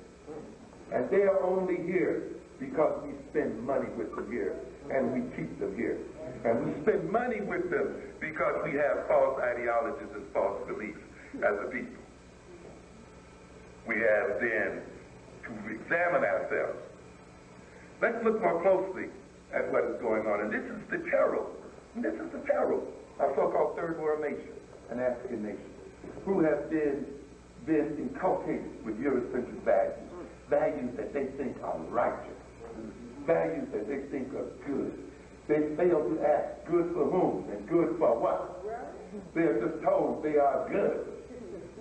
You see, it's good not to spend your money relative to somebody's race. It's bad to look at a person's race and make a decision as to whether you're going to spend or not spend. Oh, that's right. I want to be good and I want to be righteous. It's good just to open your market and let anybody come into the market and take advantage of the market who wants to come in. So we want to be good, and therefore we cannot get access to our own market. Other people grow wealthy. Other people then create a trade imbalance. They take our wealth and stack it up in their own nations, and they use that stacked up wealth that they've gotten from our community and our nation as the basis for their power in the world, and as the means by which they will dominate us and control our circumstances. They will take the power that they gain from owning our property and owning our wealth to maintain us independency, since we are the propertyless, and we must earn our very subsistence based on the rules and regulations generated by those who own property. And it's property that we have given to them and permitted them to have. You cannot run a nation if its wealth is being suctioned off. I talked to you earlier about the opium wars, of how taste for tea, but China was the only place that was growing the tea. The British didn't have anything the Chinese wanted. It's interesting, you see how taste controls the world. And when you let other people create your taste, they also create handles, the means by which they're going to manipulate you. The whole of the empire of drug addiction and drug dealing is based on what? Taste and desire. And the manipulation of people's taste and desire. The British are addicted to tea. They became addicted to tea. I've told you before, it was their addiction to sugar that's to a great extent the reason why blacks were sprinkled throughout the Caribbean and the Americas. To feed the British sweet tooth, we were made to cut the cane and to make molasses and rum. So you can't take taste lightly, you see, because it is man's desires and taste that motivates him to create a world and transform the world in a way that his tastes and desires are fulfilled. So then, that is why, again, you cannot let another people generate your desires and reduce your desires and produce your taste. Because when they do, when they are in control of producing for those desires and producing for those tastes, they are going to manipulate their behavior based on the taste and desires that they have created. And this is what has happened to us as a people. We have lost our African taste. We have lost the taste for things that we can produce for ourselves. We hunger most deeply for things that are produced by other people. And the other people keep producing tastes and desires in us all the time. Through TV, through radio, through newspapers, through ads. Every conceivable means of communication is used to create the taste and produce taste in black people. Taste and desires that we think represent our own individual personality. And they make sure that the taste and desires they create are the taste and desires they alone have the means by which they can produce for them and satisfy them. Yes. And this is what happened when the British became addicted to the tea. You see, the Chinese had the tea, and the Chinese then were in a position relative to the British added to put conditions on their getting the tea. They said, well, you want this tea, you got to pay in silver and gold. And the British silver and gold just flowed right out of England by the ton. And it flowed out so much that it began to threaten the stability of the English government and of English society. Because you need money and wealth to run a society, not just values. I get so sick of these people that go, family values. You can't be the value. Values doesn't clothe you, shelter you. Okay? But they want Negroes to believe in spookism, you know, that it's value. Oh, you got to have a value. Not money, not property, not human resources, not skills, but value. And then your only problem is a result of the fact that you don't have value. You're missing family value. That's why you're suffering. Is that right? Yeah. It's amazing. You got some Negroes who go along with that business. Give the Negroes the values and give the white man the money. Give the white man the military power. Give him the intellectual power. Give him the skills. Give him all these other things, but give Negroes family values. So you got jokes to talk about, nothing but what? Values. It's an amazing situation. And therefore, values must be supported. Values must be reinforced. People must be rewarded for holding certain values. It is not enough just to teach values and have people then to get into eternal trouble as a result of having those values. Having people still go hungry despite the fact that they have the values you say were so righteous for them. Having people go jobless. Having people be sick. yet they got the values. Some people have sense enough to question those values and say, the hell with these values, they're not producing anything for me. And that's why ultimately then values are rejected. It is not enough for you to teach your children the right kind of values. You must arrange it such that when they pursue those values are rewarding to them. Those values are materially supported and reinforced. But to teach them values in such a way where they continue to suffer, they continue to be dominated and controlled, where they continue to be in pain and they continue to be sick, means ultimately that they are going to reject those values. And they're going to reject the people who taught them to them. And they're going to view the people who teach those values as their enemies. And produce and see those values as a concave. You wonder why they reject you. They wonder why they reject you when you try to teach them the righteous way. It's because you have no way to back those rules up and to back those values up and to make those values pay. You need to teach more than values. You need to arrange your life in such a way that those values have valuable outcomes and real outcomes for people. And so the British values the teach. And the Chinese then say you got to pay in gold. And the British lost their gold and silver. They realized if they didn't watch out, the government would not be able to finance itself. And the government would not be able to finance the social system. And the social system would become disorganized, and you would have social disorganization and social breakdown. The government would lose its authority, and it would not be able to generate jobs and generate wealth, and therefore support its family and support its economic infrastructure. And it's not supporting its families would become disorganized and destabilized. Mothers and fathers would lose authority within the family, and the children would gain a type of self-control that would be detrimental to them. The British recognized that in terms of what was going on. And they said that we have a problem here. We must find some way of balancing this trade, of getting an exchange between China and Britain in such a way that we will be enriched through our trade with China. But since the British didn't have anything the Chinese want, what did the British do? They addicted the Chinese to what? To opium. They had control over the opium fields of India and Burma.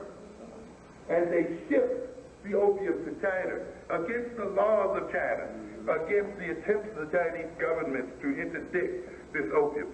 It is the sale of opium that is the financial foundation of the English government.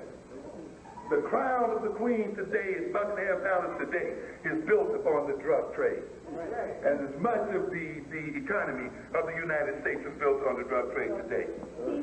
The selling of opium and the control of opium became a British governmental monopoly. And the foundation of English power and colonial power in Hong Kong and in China and in other parts of the world was based on the selling of opium and the selling of drugs. Some of the most honored of British companies and British powerful capitalistic formation was based almost exclusively on the selling of drugs and opium. The government knew, the British government was so dependent upon the selling of drugs and opium and recognized the degree to which it contributed to its power and to its stability, until when the Chinese showed that they meant business, and that in terms of keeping the opium out, the government itself went to war in 2 opium wars to make sure that the Chinese market remained what? Open. Free. To British enterprise. And the Chinese government went to war. For what reason? Because once its population, a large part of its population, became addicted to opium, the British made a similar demand, didn't they? So you got to pay in what? Silver and gold. And now the Chinese silver and gold did what? Flowed in the other direction. And now the Chinese government saw itself in danger. It saw its country beginning to collapse. It not only was losing money and wealth and the means to finance itself and to generate wealth and to advance its economic interests, it also now had a major social problem, drug addiction. And it moved in to block the selling of drugs, and the British moved in to destroy that capacity to do so. And Hong Kong today is one of the major means by which, one of the things that the British acquired as a result of the Opium Wars. What are we saying here then, ladies and gentlemen? We are saying here then that you cannot permit your wealth to flow out of your community and have your community remain stable. You cannot permit your wealth to flow out of your community and have your families remain stable. You cannot permit your wealth to be sucked out of your community and advance your community's economic interests and develop its economic infrastructure and create jobs so for its members and to support the stability of its family, to appropriately educate its children, to see to the ills of those who are sick, and to advance interest. You can't do it. It's no way possible that it could happen. And yet we're letting our wealth flow out. This is the reason why, then, you have so much crime and violence within our midst, not only in this country, in America, but in the Caribbean as well, in Africa as well, and in other places where black people are domiciled and are resident, for essentially the same reason. Because African people not perceiving themselves as nations and not acting in terms of their national interests are permitting other people to seize their wealth and to take their wealth. You do not see crime and criminality to such a degree, you see it, where you do not see an immense concentration of poverty. Even within the black community, we pointed out, there are 7 communities or neighborhoods within New York State that generate 75% of the inmates in the state prisons. But there are many more than 7 black what? Neighborhoods in the state. And yet, when you look at those neighborhoods, you will see it is in those neighborhoods that the income levels are low, that the human skills levels are low, that the educational skills and other skills are low.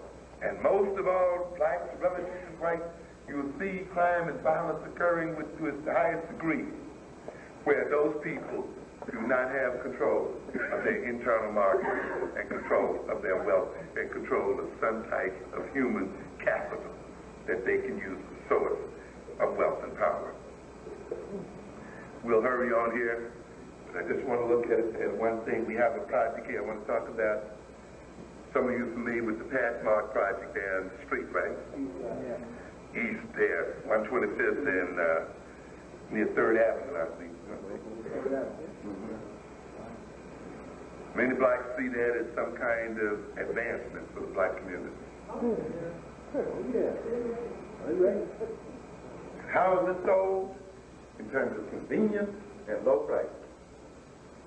The same way we unemploy and justify the unemployment of these vendors out here. We have not removed not only just a so-called 1,000 vendors, we've destroyed the life not just of 1,000 people. I tell people, you know, when people say GM or some other company has cut 10,000 jobs, you should multiply that by 5. Right. That means that there may be 4 or 5 or 6 people dependent on those jobs. And so instead of 10,000 lives being disrupted, 30, 40, 50, 60,000 lives are being disrupted. Instead of then 1,000 lives being disrupted out here, there will have 3, 4, 5,000 lives being disrupted. The lives of whole families are disrupted, not just the individual vendors that you saw out there on the block, but those who depended upon their earnings as a means of feeding themselves and sheltering themselves and educating themselves and protecting themselves against illnesses and other means. It was not a mere movement of vendors who happened to be selling T-shirts. It was a destruction and a destabilization of thousands of people's lives. And yet we have some jokers who justify this in terms of the convenience of getting into Woolworths. I don't have to walk around the vendors now. I can just walk right into Woolworths and get a bank man on my money. Yeah. It's argued in terms of what? Convenience. Convenience. Yes, convenience. Oh, I hate to walk around all those vendors. Oh, the garbage in there. Oh, man. Yeah. What a situation here. But this comes out of this kind of false ideology. A false belief that we have here as a people. This is going to permit other people to suck the wealth of the community. We are more concerned as to whether there's garbage left on the street or whether we have to walk around the table than we are with whether the wealth of the community would be used to maintain the community itself. It got to be backwards. Whether the wealth of the community will be used to employ people in the community. Whether the wealth of the community will be used to feed and shelter and clothe the people of the community.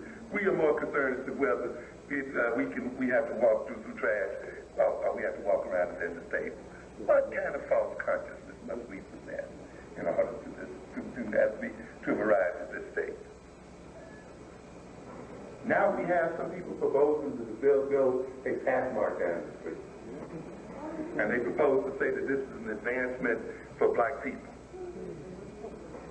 Study that proposal very closely, ladies and gentlemen.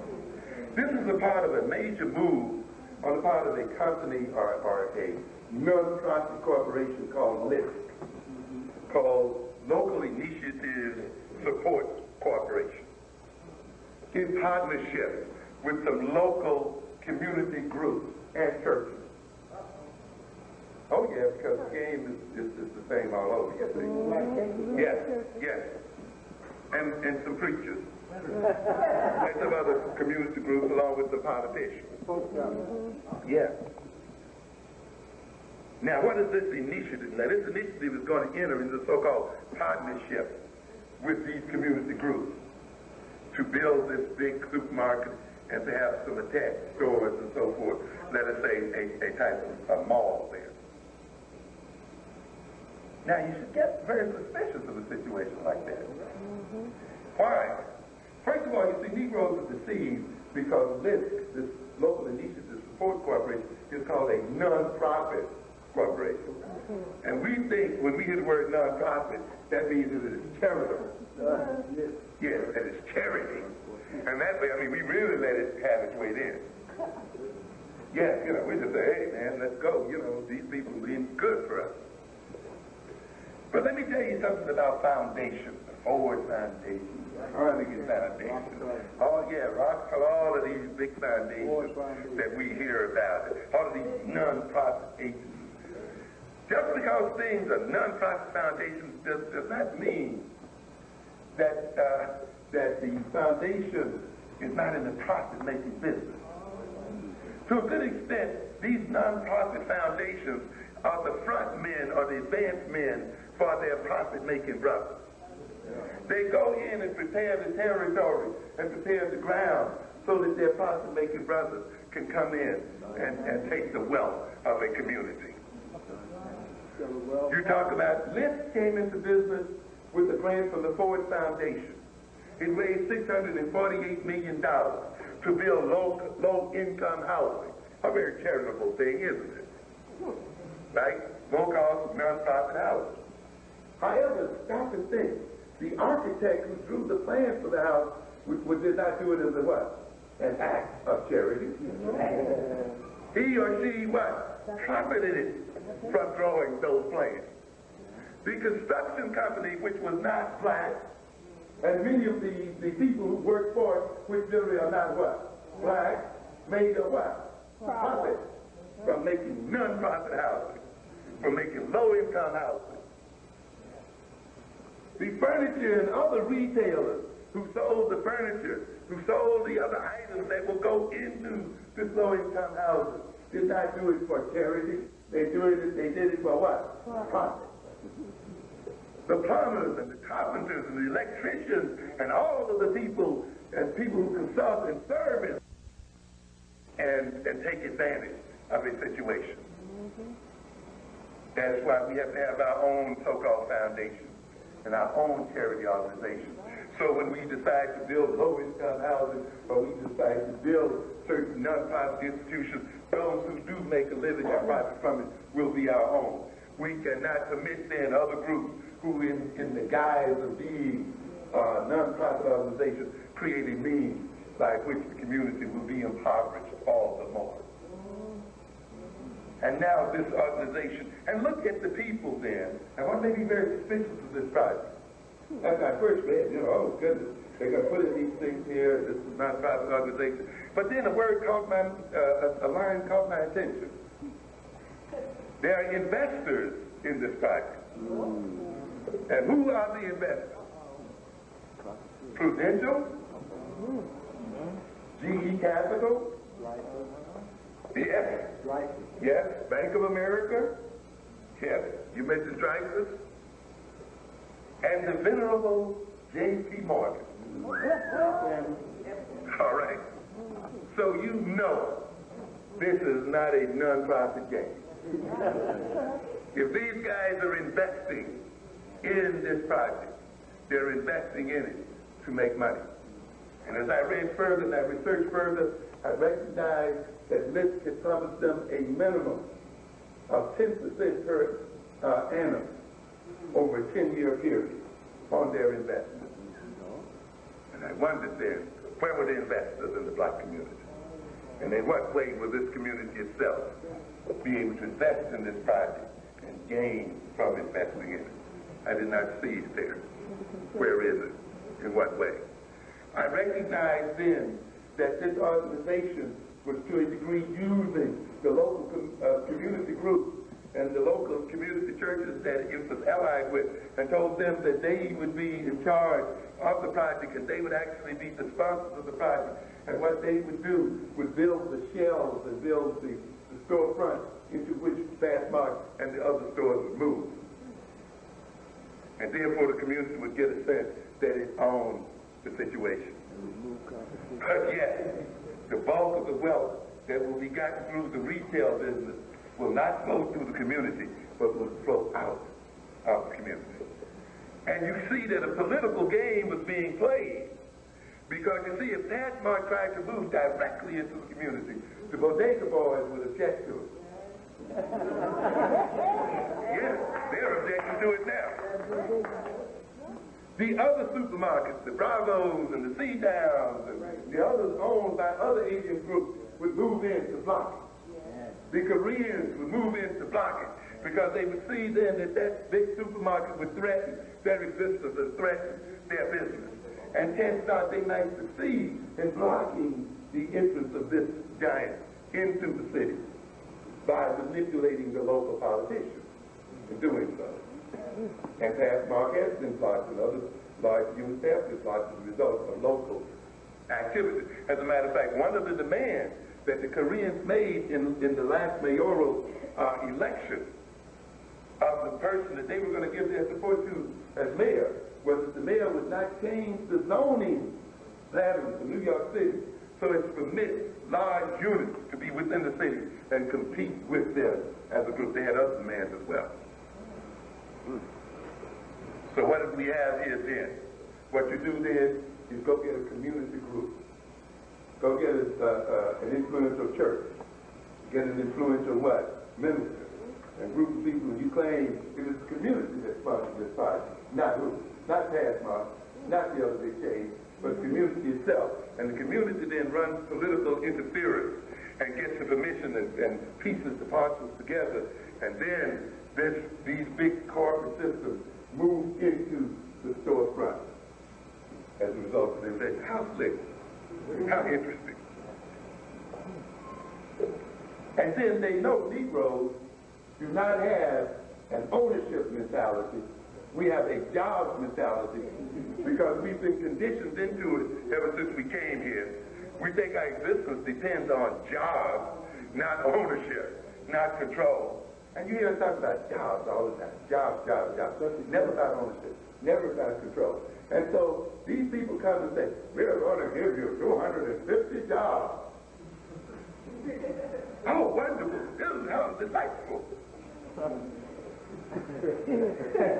But do you realize how much money you're going to pay to buy those jobs?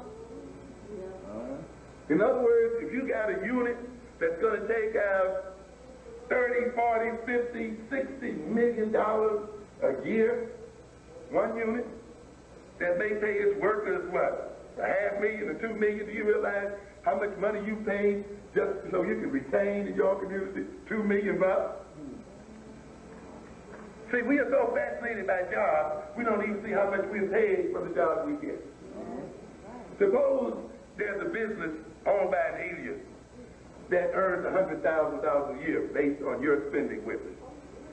And it hires, let's say, 2 people that it pays a combined total of $20,000 a year. What have you done? You paid that business $100,000 to give you back what? 20. And the business person does what? Takes out the other 80,000, and you've made progress because now you got 2 jobs where you didn't have before. This is what they were. We're going to give you jobs. But you see, if you had a local resident who owned that $100,000 business and gave those 2 jobs, the whole $100,000 would do what? Remain in the community and enrich the community and become a part of the community. You just cannot be deceived because people lay a job trip on you. You want to own the job and the what? And the business. This is the source of power. This is the source of wealth. Not having some joker who's going to give you 2 pennies back for every dollar he takes out. Yes, this is the kind of game that we are being permitted to run on us. Now this foundation is planning to invade 14 inner cities across the country.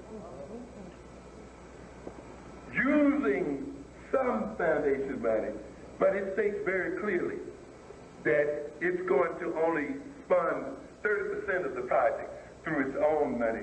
The other 70% will be funded through regular loans and regular business loans, which means what? That these banks that ante up the money and these investors that ante up the money will earn as a result of their investing. It's business as what? Usual. And the only thing the Negro can think about is convenience. Job. Yes. How convenient it is for him to go there. In the end, the neighborhood will become impoverished because those 250 jobs will not add much to the economy and to the wealth of the community. Very little. The very economic structure of the surrounding neighborhood will be distorted. And the bodegas, the small businesses, other things go out of business or struggle to stay alive. So in a sense, you would have, if someone put a cathedral in the midst of a desert, you would have put this pearl in the midst of this pen. Because the neighborhood itself would not have been enriched by it, even though it may look so on the surface. In a sense, it would have been more effectively impoverished by it, because now its wealth is being sucked out more efficiently. And where did Liz get this idea from? They looked at the Fulton Mall in Brooklyn, a mall supported by black folks, a mall that handles 100,000 people a day, a mall where black people spend over $1 million a day, a mall where the 200 stores earn an average of $200 per square foot. You don't know kind of wealth you got this. No. These malls, this mall in Brooklyn, this Fulton Mall, where black people spend money, and is like the 6th largest retail turnover area in the country. You see, you may be poor, but there are many of you. And it's this concentration of poor people that makes them, in totality, outweigh the wealth and spending of suburbs which are scarcely populated. Understand? And therefore, the amount that's earned per square foot in the Fulton Mall compares very favorably with the amount that's earned in any suburban mall. In fact, the average earned per square foot in the Fulton Mall is $200. The average earned per square, and the average earned by the suburban mall is $234. See what kind of wealth you got here? And these white boys are familiar with this. But we don't study ourselves. And we don't know ourselves. We don't know our own strength. Many of the past marks in Newark, in the so-called new community in Newark, in Restoration Plaza, and so forth, out-earned suburban pass marks and pass marks outside of the city. Yes, that's why do you think pass marks wants to get in here? Why do you think Safeway wants to get into the innovation? Why do you think the other?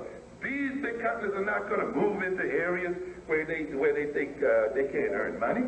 They're not about charity. These are profit-making organizations. So the Pathmark is going to move down here just because Pathmark thinks that this is going to do what? Pay off. And it's going to pay big enough for it to do what? To be there. And List then studies the fact the Fulton Mall and other malls are wealth-producing. They've also studied the fact that the mall markets on the outside have been saturated. And now, to a good extent, the only one left is the one right here in the inner city. Now, what do we have here then? You think I'm joking about this business of this nonprofit agency? I happened to run across a statement run in the New York Times on October 2, 1994, written by the president of the Local Initiative Support Corporation. And I found it interesting. It was titled, Inner Cities Beckon Savvy Retailers. Last month, a group of corporate investors unveiled an unprecedented fund to reestablish major supermarkets in more than a dozen poor urban areas. This is Paul Grogan, president of this nonprofit organization. And he states very clearly, but no one should confuse this effort, the retail initiative, which is an arm of that group, with philanthropy. Okay. These are his words. Did you hear what he said? But no one should confuse this effort, the retail initiative, with philanthropy. Wow. We're not in the charity game. This is not why the likes of Bank America, Bankers Trust, and GE Capital have signed on. The fund, as much as $90 million when leveraged, is a hard-headed investment tool for breaking into a surprisingly lucrative market, the inner city. Okay? To be played upon, what did I say? Your consciousness has to be what? Backwards. A rich people have to see themselves as what? Poor. We identify ourselves as what? Poor. We associate poorness and blackness as one and the same thing. And yet every other group is out there racing and robbing us of our wealth. And we still see ourselves as what? Poor. European nations and other nations have grown rich on the poor nation of Africa, the poor nation of the Caribbean. They fought battles and wars, ones and twos and other kind of wars, in order to gain control of poor nations, in order that they grow up wealthy. And we have this ideological belief and self-concept that have us look at ourselves as poor people, and yet others are picking our pockets at every turn. And he goes on to say, you read it right. Yeah. Guys up front. Please don't Negroes don't read the Sunday Times. Look at that word. First, any pioneering supermarket would encounter little competition in these areas. They ain't gonna block you out. They have no concept or ideology that will permit them to block you from coming in. These are easy pickings there, baby. Years ago, see, they don't say that about the Japanese, do. Let us in, bang, bang, bang, let us in. Had old Bush throwing up on the table. Old Clinton went over there. They still couldn't win. The Chinese backed them down. Because the Chinese just don't throw their legs over to anybody that comes along. No. They talk to the Chinese, but they have to negotiate with the Chinese. Because the Chinese just don't let the countries fly open to anybody and everything. No, they don't do it. And they make demands for doing business there. And that's what it's about. And they are willing to even pay higher prices to protect their national interests. They don't let convenience, because the American side says, well, you'll let us in. The products will be cheaper, and your consumers will get these much cheaper. Japanese said, that's not our culture. We just don't operate on bargain. We just don't operate on what? Convenience. We just don't turn the wealth of our nation and our internal market over simply because you can say that you offer us a bargain and you can make it convenient. That may be the way you operate as Americans, but that's not the way we operate as Japanese. We hold other things dearer to ourselves than you do. And they block them out. And the Chinese and the Japanese trade balance relative to the United States is outstanding. Yes. And the United States is trying to find some way that that balance can be reduced in its favor. And it says, years ago, when the neighborhoods lost blocks and blocks of housing, supermarkets boarded up their windows and moved out. Since then, nonprofit community-based developers have rebuilt many of these areas. But the often activist resident, and it goes on here, I can't read the whole thing, and he goes on to state, this gentleman here, also, despite the inner city's lower income, their high population density gives them potent buying power. As the few supermarkets that do operate in such neighborhoods prove. A Pathmark supermarket in Newark, for example, routinely outperforms many other Pathmark stores. Also ranking high in industry profitability are a Safeway in Washington, a Winn-Dixie in Miami, and a Dominick's in Chicago. And it goes on, what is the bottom line? That there are markets for the asking, for urban retailing pioneers. Not only supermarkets, but banks, pharmacies, fast food restaurants, even health maintenance organizations. Do you think what's going on out here on this street is merely a struggle between people in stores and people out of stores? No. This is a major struggle for the control of wealth and property. And you got a lot of politicians who are silent on this vendor's business. That's part of this game. You got a lot of preachers who are silent on this vendor situation that are part of this game. You got a lot of these old front people, these old petty bourgeois Negroes that you find in every African nation who operate between big white capital and their own people to sell those people out for a few pennies. Yes, this is the same kind of game. Some of them even call themselves African heads of government. Yes, and others call themselves Negro elected politicians. Others call themselves real estate brokers. Yeah, who rent white folks' property for their absentee owners. And who think that by running black people out of business and discouraging them from going into business, they can bring in the big chain and other big whiteys so that they can pay fat rent, so that they can earn big commissions, while the people around these places suffer for lack of jobs and a lack of means of earning a living. This is the kind of game we have. We got a whole big game, the likes of Mobutu, who sells a whole nation of people so that he can get in a Concorde jet and take his to France. That's right.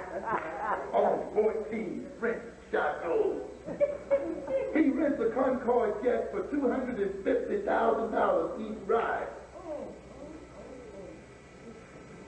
And gives away the wealth of that nation for his own personal and stupid means. And will ultimately destroy those people if he's not thrown out or destroyed in that office himself. And now we got a bunch of Negro politicians and preachers and people who want to do the very same thing within this nation, to sell the black nation out in America, to be front men for an outsiders and alien corporate interests and elite, and try to sell the people on some kind of joke that they're advancing their economic interest by handing out a few cheap jobs and by creating some little convenience store within their midst. This won't happen, and it should not be allowed to happen. I was very fascinated to find speaking of how this game is played, to read another piece in October 26th about a mall comes to a black township. How many read that piece? I tell you, you see, I know you don't want to read the Times. You don't want to read Wall Street Journal. You don't want to read The Economist, Foreign Affairs. Fortune for honor. Yeah. But I tell you, if you want to know what the game is, if you want to know how the plan is being set up, yes, this is where the people right now, they don't hide it from me. They put it right there. We're going to do this. This is the way we want to see the world organized. This is the way we're going to manipulate the world. This is how we're going to set it up, and so forth and so on. It will be projected sometimes 10 and 15 years before that. And you have time to change it. But again, if your consciousness does not include a knowledge of the situation, does not have that kind of information in it, then you will be unable to deal with it, and you will be overrun by the future, and you will suffer from future shocks. Because white man's game is the same the world over.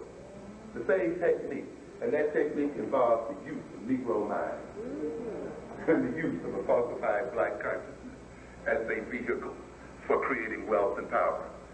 A mall comes to a black township. Where are they talking about? South Africa. Soweto, South Africa. It's not only 125th Street, ladies and gentlemen. It's all over the world. The article begins, Soweto, South Africa, October 23. Isn't it amazing they all happen at the same time? Yeah, the game is going on simultaneously. Because you see, these people have saturated their own market. They built pretty much all the things where they got to be built in their nation. Now, they got to look for other places. And now they're looking at places they have overlooked. You see? And now they're going to come. That's why they're talking about diversity. That's why they're talking about educating themselves in diversity and multiculturalism. But a cheerful-eyed Negro thinks they're talking about love between humankind. These people are not talking about love when they talk about multiculturalism. They realize that they can only exist in a world that's multicultural by being able to understand it and use its culture as a basis for dominating them economically, socially, and politically. It wants to get to know you. It wants to ingratiate itself with you as a means of getting to your pocketbook, not because it has any deep and abiding respect for you as an individual or as a people. But love-starved Negroes, they respond to any hint of kindness on the part of those who abuse them. Yeah. Last year, a group of white executives from San Lam, yeah, they want white folks love more than they want, anything else. A group of white executives from San Lam Properties, a leading South African development company, piled into a minivan and rode into terra incognita. What is that? Yes, that's Latin for what? Unknown earth, unknown territory. The sprawling black metropolis of Soweto. A. Jacobus, a Swainford, Sandland's regional manager, recounts that journey. It is tempting to imagine a carload of cartoon capitalists with dollar signs ringing in their eyes. Ka-chung, ka-chung. Soweto, impoverished, alien, oppressed. Did I say power? Soweto. Yes, name it. Anywhere, black folk. Impoverished, alien, oppressed, battle-torn Soweto suddenly seemed a land of untapped opportunity. Okay. All right. The first result of the trip materialized here on September 29th. The biggest and most modern shopping center any township has ever seen, complete with a family layout, a triplex cinema, automatic telemachine, an appliance store, clothiers, and the plus ultra of suburban life in South Africa, a gun shop. Yeah, man, after you get through buying all that stuff and you can't buy it, you shoot yourself. At the mall's heart is a vast air-conditioned ShopRite supermarket that has bought some Soweto shoppers close to joyous tears. I mean, this guy puts it right in your face. Right here. Right here. And this thing goes on, I can't read you all of it here. Soweto, which once appeared to white business as a ghetto teeming with squatters and bristling with political upheaval. Yes. All at once acquired a more enduring identity. A city of more than 3 million consumers without a grocery store, appliance dealer, a clothing outlet of national stature. Poor, oppressed people, but people who are gold mines nonetheless. You see, the same game, going over and over again. But this is not the only thing they have in mind. They're going to now develop, what is this called over here? A hyper shopping mall. Yes, yes, yes. Mr. Swingpool said that the company had 2 other township projects near announcement, including a mammoth hyper mall in another part of Soweto and another half-dozen on the drawing board. What are we facing here, ladies and gentlemen? Have we been so convinced that we were so poor that we didn't study economics? Because someone convinced us that you couldn't earn money trading with black folks? You hear many of us Negro jokers. When I used to try to get investment for a shop I had right here from Negroes who had a little money. Right here on this street. Yes, and presented to them the business plan and the profitability plan. They just look at the income statements, the cash flow statements, and the other thing. The only thing they can say, well, you can't make money if you only sell to black folks. You know, that was their reason for not investing. The very idea that you're in a black community, that the largest percentage of your customers will be black people, was for them the reason why they should not invest in the business. And you've had many Negroes think along the line, you got to sell to everybody. You got to sell to the white folks. You got to sell here. I'm not against selling to everybody and selling to white folks, but the idea that you cannot grow wealthy selling to black folks is an idea that was fixed in our minds, so that when we believe this, we lost any courage and desire to invest. While other people who didn't believe this, did what? Came right in and made the money. And gained the power as a result of making the money. We were so convinced that we were poor, that we didn't study the arts of business, the arts of finance, the development of a financial system. We did not develop the means by which we could organize ourselves economically so that we could provide for ourselves and generate wealth based on our wealth. We studied economics when we studied and the art of finance so that we could work for white folks, so that we could work with them in exploiting African people and African wealth. This is what it's about. The same game. But at least, I have to give my white South African brothers some credit. They are raising hell. They say, wait a minute here. What is this game? As the piece goes on, but the new interest of white retailers has generated a bitter outcry from some black businessmen in the township. They complain that after decades of weathering the strains of the apartheid ghetto, black entrepreneurs were pulled aside by the economic power of white outsiders who have discovered gold in the black townships. At least they are saying something. Where are our people who are complaining about the exploitation of this community? There's a gentleman here that says, you see, and of course, they did the same thing this project is doing. They used some 40 local organizations to review their plans. States it right here. The company entered Soweto on political tiptoes.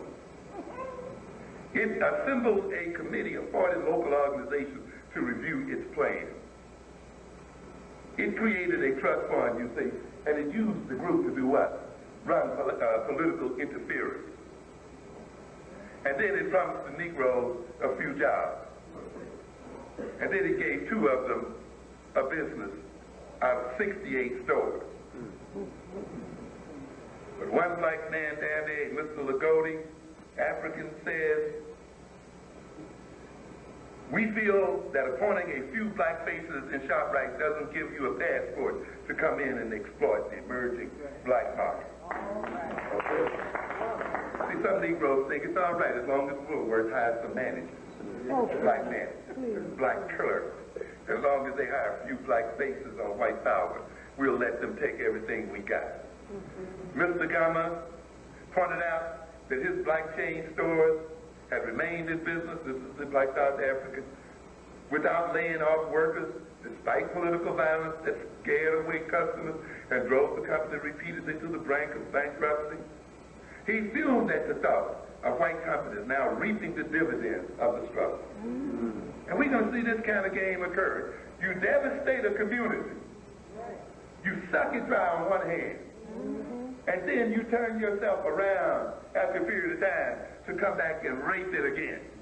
And this is the same kind of game. These banks of America, this Bankers Trust, these chemical banks, and the other banks who are moving one branch out of this community after another, deserting the community. Now, in a stroke of disjunction, are going to move back into the community and help themselves again to it. White businesses know the devastation of apartheid wouldn't leave them. That's what it is. White businesses know the devastation of apartheid wouldn't leave them any competition. It is a walkover for them. Isn't that what Brogan was saying? We can just walk right in and take right over. Because we have let American apartheid do what? Devastate the African nation in America. So apartheid, after you have excluded us from credit, after you've excluded us from developing the kinds of businesses and other skills that we need, and now we're going to let you in simply because you've run out of space in your own community. You want to come back in now and soak us again, and we, in the name of multiculturalism and Christian love and charity, are going to permit you just to come right on in and take everything out? Yeah, but we got that kind of crew. This is one of the reasons why, and the black business persons over there in the black community should not even be debating this question in South Africa. It should be a part of black South African policy. Yes. But why? Why are they debating this? Why are these people planning to move into this black South African community? For the same essential reason that they're moving into our community. Because Nelson Mandela and those who run these nations are people who operate on a false economic ideology, and more so than that, on a false religious ideology. They have the slave religion of their masters in their hearts. I don't care if it's Christian or Muslim. Any people who have the religion of their masters are going to be manipulated by it. Yes, they have a religious ideology. And you've got Nelson Mandela up there talking, let's forget the past. You know who loves Mandela? To death? Bob Grant. Yes. He loves Mandela day and night. And you know if Bob Grant loves Mandela, something's wrong. You know that. Why does he love Mandela? Because Mandela refused to redistribute that wealth. Right. And he sat up there and told the South African people to forget the past that damaged them in so many ways, the past that it will take them generations to overcome. He tells them to act as if that past never occurred. Yes, it's some kind of false religiosity. It was not his bony role, and he did not have the authority to stand up there and leave the wealth that these people had stolen in the hands of these thieves. But some Negro Christians, both here and abroad, thought he did the right thing because they confused even their own Christian ideology. Because they confused forgiveness with justice. Yes. They think forgiveness and justice are the same thing. Mandela forgave those people, but he did not demand what? Justice. And often forgiveness can block justice being done. That's why you don't forgive too rapidly. No, sir. It is not only Christian to forgive, it is also Christian to be what? Just. He did not demand justice. I saw the mockingly say, suppose I see you walking down the block and I grab your pocketbook with your life savings in.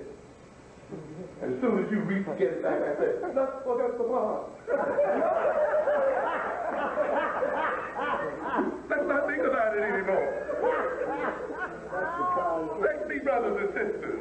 Let's form a multicultural nation. Yeah. Oh, no. You forget that. You know, I think your Bible gets bad. Isn't that a wonderful con game? Just go down and grab people's money. Forget the Bible. Forget the bad. You know? And this is what he's done. In trying to be magnanimous, he is telling these people, even though these people have stolen your wealth, even though they have accumulated tremendous advantages, wealth, property, human resources, human capital, all kinds of comforts and everything else based on their past behavior, forget that and let them do what? Keep it. Do it again. Yes, let them keep it. Let them keep it. Yes. And now he's going to produce a raceless society, a meritocratic society, where people will be not judged in terms of their color or their creed. Okay? And now they can take this accumulated wealth, the wealth they use by killing and enslaving African people, the wealth they use by taking the property of the African people and exploiting them mercilessly, they now are permitted to keep this wealth with a clean conscience, and now they are allowed to enter into the free market from which African people were restricted for hundreds of years and not permitted to participate. And in the name of multiculturalism in the new South Africa, they can take that wealth and come and own the land and property and steal the other wealth that African people have because some ideological joke got it wrong. Got it wrong. Free and here now. When you forgive without demanding justice, you reward injustice. So not only were the white South Africans so-called forgiven, they were paid and rewarded for their injustices. You cannot believe these. How do you as so-called black Christians fall for this baloney? Because you see, the white folks teach you one theology while they teach themselves another. That's why they use the same religion and the same God to capture you and enslave you and say God permitted them to do it.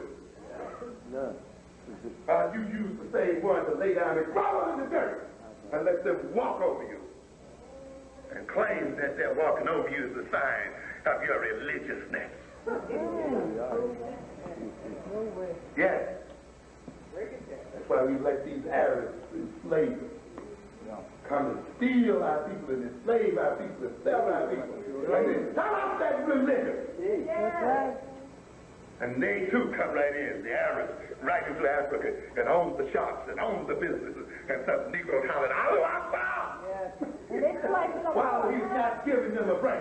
And use the religion to justify letting another people who enslaved them own and control the economy. Because you've been taught the wrong religion is the wrong way. In Nelson Mandela's forgiveness, the victimization of African people is punished. These people are now being punished for being victims. In the African situation all across the world, no good deed shall go unpunished. That's right. And no good, no bad one shall go unrewarded. That seems to be the way the deal is set up. That's it. When you forgive before you demand justice, not only do you reward injustice, the injustice continues and it increases. And the inequality produced by injustice continues and increasing. And therefore, the accumulated wealth that whites have gathered as a result of their injustices will now be used to maintain the original inequalities that were characteristic of their original society. So rich white folks, powerful white folks that were rich and powerful during apartheid will be rich and powerful white folks in this new South Africa. That's right. And if the inequality of power and wealth was a major source of problem and violence in the black community, it will continue to be a major source of poverty and violence. It's still going to go on. I got to close it. My brother asked me to close it here. But I just want to bring your attention to another little piece quickly here. November 4, 1994, Dangerous Young Lions. Nelson Mandela talked about these young men. In a speech last spring, President Nelson Mandela lamented the transformation of what his African National Congress called young lions. The youth in the township have over the decades a visible enemy, that is, they had the government. Now that the enemy is no longer visible, that's what they think, because of the transformation that is taking place. Their enemy is, and this is Nelson, their enemy is now you and me, people who drive a car and have a house. In other words, there's a great increase in crime rate going on there, and where it's dangerous for you to even drive a car down the highway. I have caught people, just the young men, people that pull you right out of it, strip you down and drive away with it. And they get carjacking and other kinds of so-called black-on-black violence. They want justice. So what did we say then? Because these people were forgiven, they were permitted to keep their wealth, and the inequality was permitted to continue, then the problems associated with inequality, violence, poverty, unemployment, and so forth, the problems associated with that will continue. So in this instance, forgiving these whites, forgetting the past, did not resolve a problem. It has done what? Created new problems. Just as removing these vendors from these streets is not going to resolve the problem of crime and violence in the black community. And family instability is going to do what? Increase them. And while you have your righteous Christian forgiveness and your multicultural non-colorism, you are at the same time generating problems of crime and criminality. I will tell you that your greatest problem will be not that of getting into world work unobstructed by vendors. You will be able to walk down the street without having your head knocked over by your own children, from whom you have robbed of their wealth and of their inheritance. Yes, you will think in no way running these vendors off the street, in no way not owning this street is going to contribute to peace and harmony. There is no peace without what? Justice. You hear it all the time. And the essence of justice is reparation. Yes.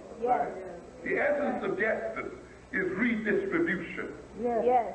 The essence of justice is to pay for damages done. Yes. And the white South African, as well as the white American, as well as whites all over this world, must reparate the injuries that they've done to the African people of this earth. Their wealth must be redistributed if thou is to be brought back. And if they don't do it, and they're not going to do it, then we will have to do it for them. Yes. What are you going to get as a result of this forgiveness? Mandela and black politicians? A greatest class stratification within the black community. Yes. You're going to create this idea now that we are all equal, that we shouldn't look at each other in terms of race, that we are in a free market, everybody has an equal chance to do this, and yet every time you see going into it, white folks, Asian folks, other folks. So, but you're going to tell your children that race is not responsible for this. And yet, they're not going to see their race as being the ones in charge. This then raceless society this society, this colorless society, strangely enough, is going to increase the level of self-blame and self-hatred in the black community. Because when you tell people that that races are no longer operating, that they're no longer being restricted by another group, and yet they do not see themselves as succeeding and making it, and people like themselves as succeeding and making it, then they are going to turn around and do what? See themselves as deficient, blame themselves, and hate themselves, and say that it must be something about us, the reason why we can't make it, because there's no one out there holding us back. We are free now. The reason that depends on race. You see?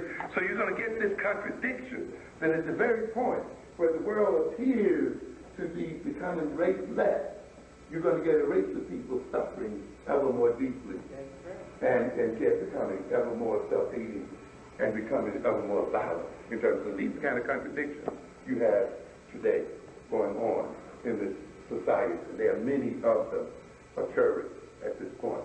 You tell people now they got a right, they can make it in the world, and so forth, and then you disinvest their schools.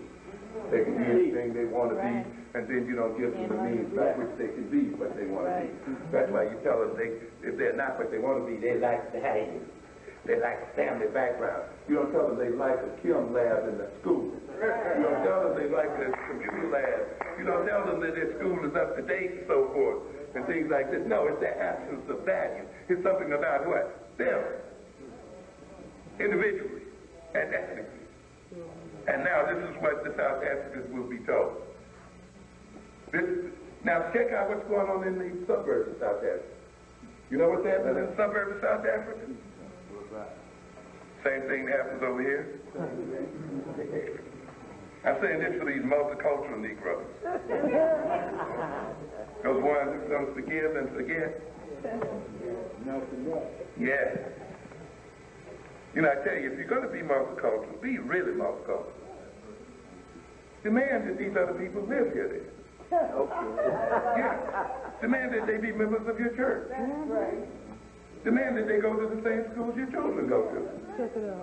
Demand that they contribute to the institutions that are necessary for socializing your children. Demand that they generate jobs and so forth for the people. Then you can start it, but you don't demand that, yet you call yourself a multiculturalist. Your multiculturalism only amounts to the fact that you want to let them in here take your money and then go home. You just want to see a mix of merchants into the place. And you call that multiculturalism.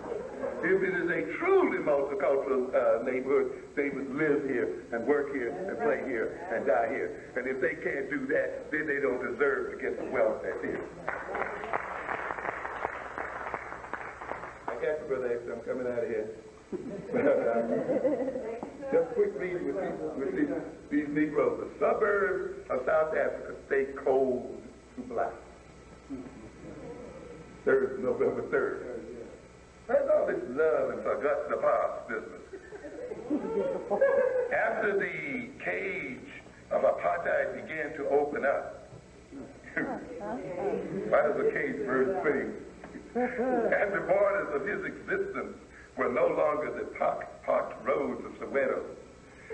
Vusi Magavela found a peach-colored house in a white promised land with rose bushes and a two-car garage. These people are ready to wax elegant when they come. It was there that he knelt with his family in a corner of his bedroom to thank the ancestors for his family's good fortune. He sprinkled tobacco on the carpet, as the ancestors must have their snuff, and marked the sacred spot with his deceased father's walking stick. Outside, he planted a tiny sapling, which he named Watch Us Grow. The next day, a for sale sign went up at the house next door. The people on the other side left a few months later. He never caught their name. Soon, more and more middle-class Sowetans replaced the departing whites. Now, 2 years later, his suburban town of Naturena in the Red Rock Hills, 2 miles east of Soweto, has begun to feel like the Soweto without poverty. it goes on to talk about this kind of situation. When are you going to give up these fantasies? You're going to laugh at white folks. They move out. And be the same as they. When are you going to give up these fantasies that other people are going to forget who they are ethnically and so forth and deal with the real politics of the world? When are you going to give up these wrong-headed religious ideological beliefs and face the reality that justice is also a religious demand? That's why you got something called hell, isn't it? Right? Hell says that people pay for what? Their injustices in life. That they pay for what? Their sins. The essence of balance is there. That, hey, something has got to be paid for. You just can't get away with it and get away and just go right into heaven. And we're trying to let these whites get into heaven, even though they've committed dastardly sins and so forth. I will end here then by saying, and all of this, if what I've talked about tonight, and if the coming genocide of our people, and that is a great possibility, is the result of our ideological orientation, the way our mind and consciousness is constructed, then we need to change our mind and our consciousness. And we need to change our culture. Black American culture is not the appropriate culture for us. All right? Even though you may think it's great, you may think it's wonderful, the reason why I say that is because it's filled with too many reactionary elements and too much ego-defensive behavior. Singing the blues instead of taking care of business. Talk about how a cage bird sings instead of singing a war song and tearing up the cage to tear up the person's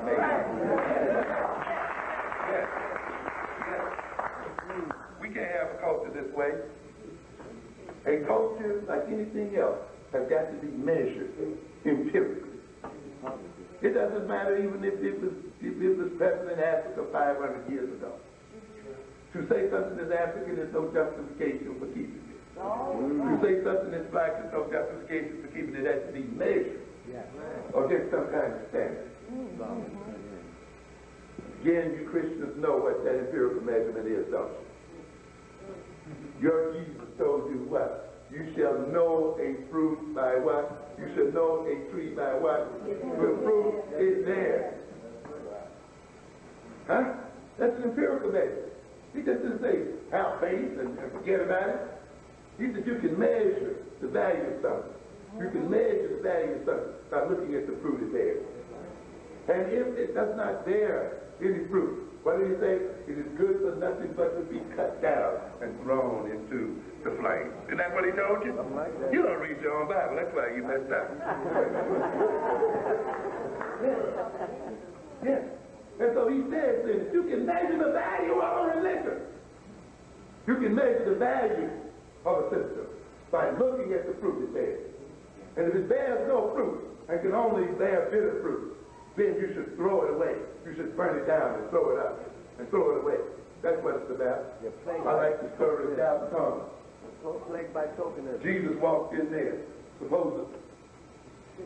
Everybody else dropped on their knees. Oh, that's all right. Thomas said, hey, wait a minute here. Check you out. Hold your hand. See if there's some stain there. Let me look at the side. Let me see this. Huh? He just been going what? Superficial belief. He says, Lord, I believe, but help thou my what? Unbelief. What? Let me measure something here. I just can't go on it. You know, Jesus Christ was walking through the field one Sabbath, eating corn. You remember that, you Christians, you say. And the old Orthodox Jews went out and said, you can't do this, this is against the law. You should be hurt. And what did Christ tell them? The Sabbath is what? Made for whom? Man. Not man for the what? Sabbath. Religion is made for man. To serve man. Not man to serve religion. You must understand that. Other people people use their religion to serve them. And black people serve the religion. That is why the white man can use the Christian religion to capture and enslave black people and deceive them and use them and control them. And black people are so busy serving the Lord, they are used and controlled and abused. And the more they sing and shout, the deeper they sink into degradation. Yes. Because they are serving the religion instead of seeing the religion as being necessary to serve them. God created religion as a service to man, not the other way around. The Arabs used Islam to serve them. They used it to penetrate Africa, to enslave African people. They used it as a means of gaining a trade advantage in Africa, the trade advantage they still on today. And black people use Islam to submit to the control of Africa. And you claim you're praying to the same God, and you're worshiping the same religion. You are not. Because it is not the name of God that matters. It's your relationship to your God that matters. Yes, we have these people who are acting in this term, and we see this kind of thing. And because you let somebody else put a false religion at the center of your consciousness and put a false religion at the center of your culture, you start to even define your culture in terms of a hand-me-down slave religion. And build yourself around it. And you wonder why then the more you pray to the Lord, the worse things get for you. And why then that the more churches you have in a block, the more crime and criminality exists. I can measure the amount of crime and criminality in a black community by counting the number of black churches within the block. The more black churches you see in the block, the more criminality and crime you see in the community. I'm telling you, the communities where there's few, little crime, violence, and so forth, you have a church every 2 to 3 miles. But communities where people are drinking and drugging and addicted and carrying on, you got a church on every 2 to 3 miles. Yes. That must tell you something here. That must tell you that the religion is not serving you, but you're serving the religion. Yes. You have to understand that. And this is the same kind of religious nonsense that motivates Mandela and motivates these preachers and motivates these politicians that have sold out this black community. When you let that kind of religion be at the center of your culture and be at the center of your consciousness, then that kind of religion is going to be the source of your distress instead of the source of your relief and the source of your protection. And I'm not talking about after you die. I'm talking about right while you're here on earth. Understand? And it's culture, it's consciousness that is the source of power. That's why you got to develop and recognize what it is. Even your own African brothers from the continent who still have a good fragment left of that culture are able to come over here to America and make it. Right in your midst. Yes. Yes. Reading here out of the Washington Post, Chris Siddiweme, the 40-year-old founder of Bamboo Investment at Georgia Avenue, talking about Washington, D.C., and Kennedy Street started in 1989 with an $8,000 loan from a local bank. Having managed McDonald's while earning a business degree from American University, Siddiweme thought he could make it with the West African Bistro. But with no credit history of his own, he needed someone to co-sign the loan. A friend from Nigeria, from Siddiweme's hometown, was happy to comply. The restaurant was a hit, and Siddiweme branched into 2 grocery stores. A logical move, he said, because more Nigerians eat food at home than in restaurants. He owns 2 stores now and is moving into the wholesale business with annual revenues of about $1 million. Siddiweme paid over $200,000 in state and local taxes. He's getting ripped off last year, and another $600,000 in employee salaries. He expects to become a U.S. citizen next year. Come on, what the guy ain't going in? Africans, you know, and he goes on here. He talks about to say, once they get here, they're talking about Africans from the continent, they find in the black community not only the camouflage, but a market for their wares and skills. And like the peddlers of the 1800s, they went deep into the provinces to what many Americans would consider hostile territory. The ghettos of Detroit, Cleveland, St. Louis, and New Orleans. They sold African imports to African Americans, the greatest consumers of the world. Cloth from Ghana, carvings from Zaire, even gold from the Gold Coast. The peddlers' network spawned the first African stores, which spawned further immigration. Yes, they are following the footsteps of the Jewish peddlers, Howard University Professor Nang said. The critical mass of lumping immigrants is being joined quickly by university-educated elites who are setting themselves up as real estate agents, as wholesalers, shopkeepers, and accountants serving fellow immigrants. People who are connected by what? Culture. A group consciousness. People who have an African-centered consciousness, who now use that consciousness as the basis for developing a financial system and using that financial system to advance their economic development. You see here they're coming together what we call ethnic resources. The ethnic resource that comes from being a Nigerian, that comes from being from the hometown. Those are brought together with what we call class resources.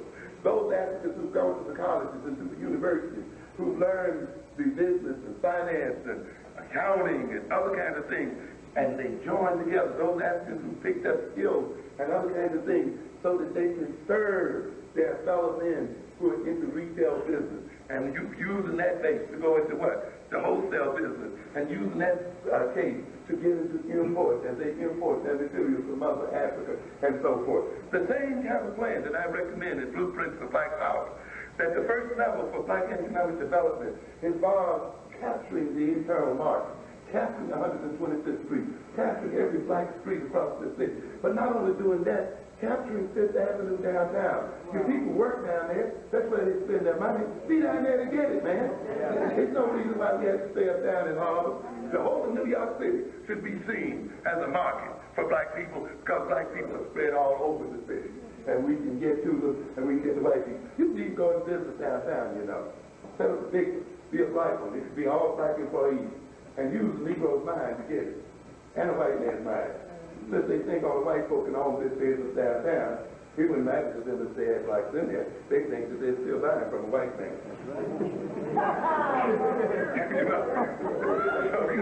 You can get both Negroes and the whites. And all the rest, these are just the servants. So there's no reason why we just can't make it up downtown, anytime, around town, up down, all around town. Right, bringing these things together. But once we get these internal markets set up, we're not about those models and possible stores only. We're going to get this internal market, just as this gentleman did here with these stores. What's the next move after you get the internal market?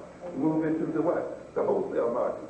Because you want to serve all of these retail owners that you have, all across this city, all across this nation. You want these wholesale businesses now to do that. Now once you get into the wholesale businesses, where are you going to go from there? Into manufacturing. Because you're going to manufacture and distribute through your wholesalers, through your retailers, because you know you have a market. And where do you go then after you earn your money and your wealth from manufacturing, wholesaling, and retailing?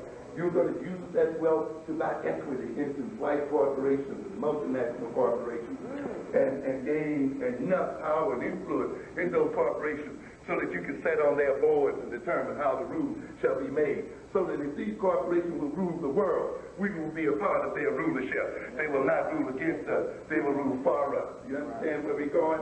And after you buy equity in American corporations and so forth, you're going to get engaged in the export trade.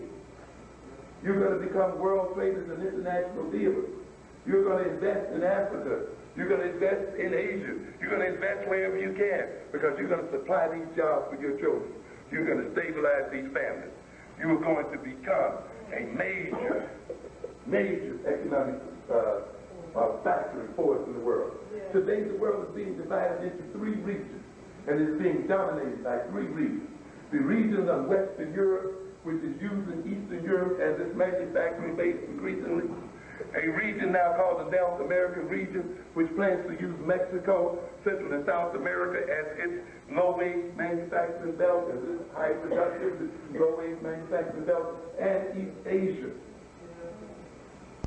These 3 giants will be the control of the world's economy. What do we have left out there? Africa and African people. No African trade bloc. No African economic bloc. An Africa that is going to be ripped apart and raped and exploited by these other three groups. While some Negro is talking about multiculturalism and diversity. The Asians are so strong until the white boys have predicted that they will be the preeminent economic power before the turn of the century. The United States and Europe will be secondary power. What had I warned you of before? Are you going to get this white man's foot off your neck only to have the Asian foot put back on it? This is what is going on out here today. You must become part of a Pan-African economic, political, and economic system. This is the only route to our survival as a people the world over. And if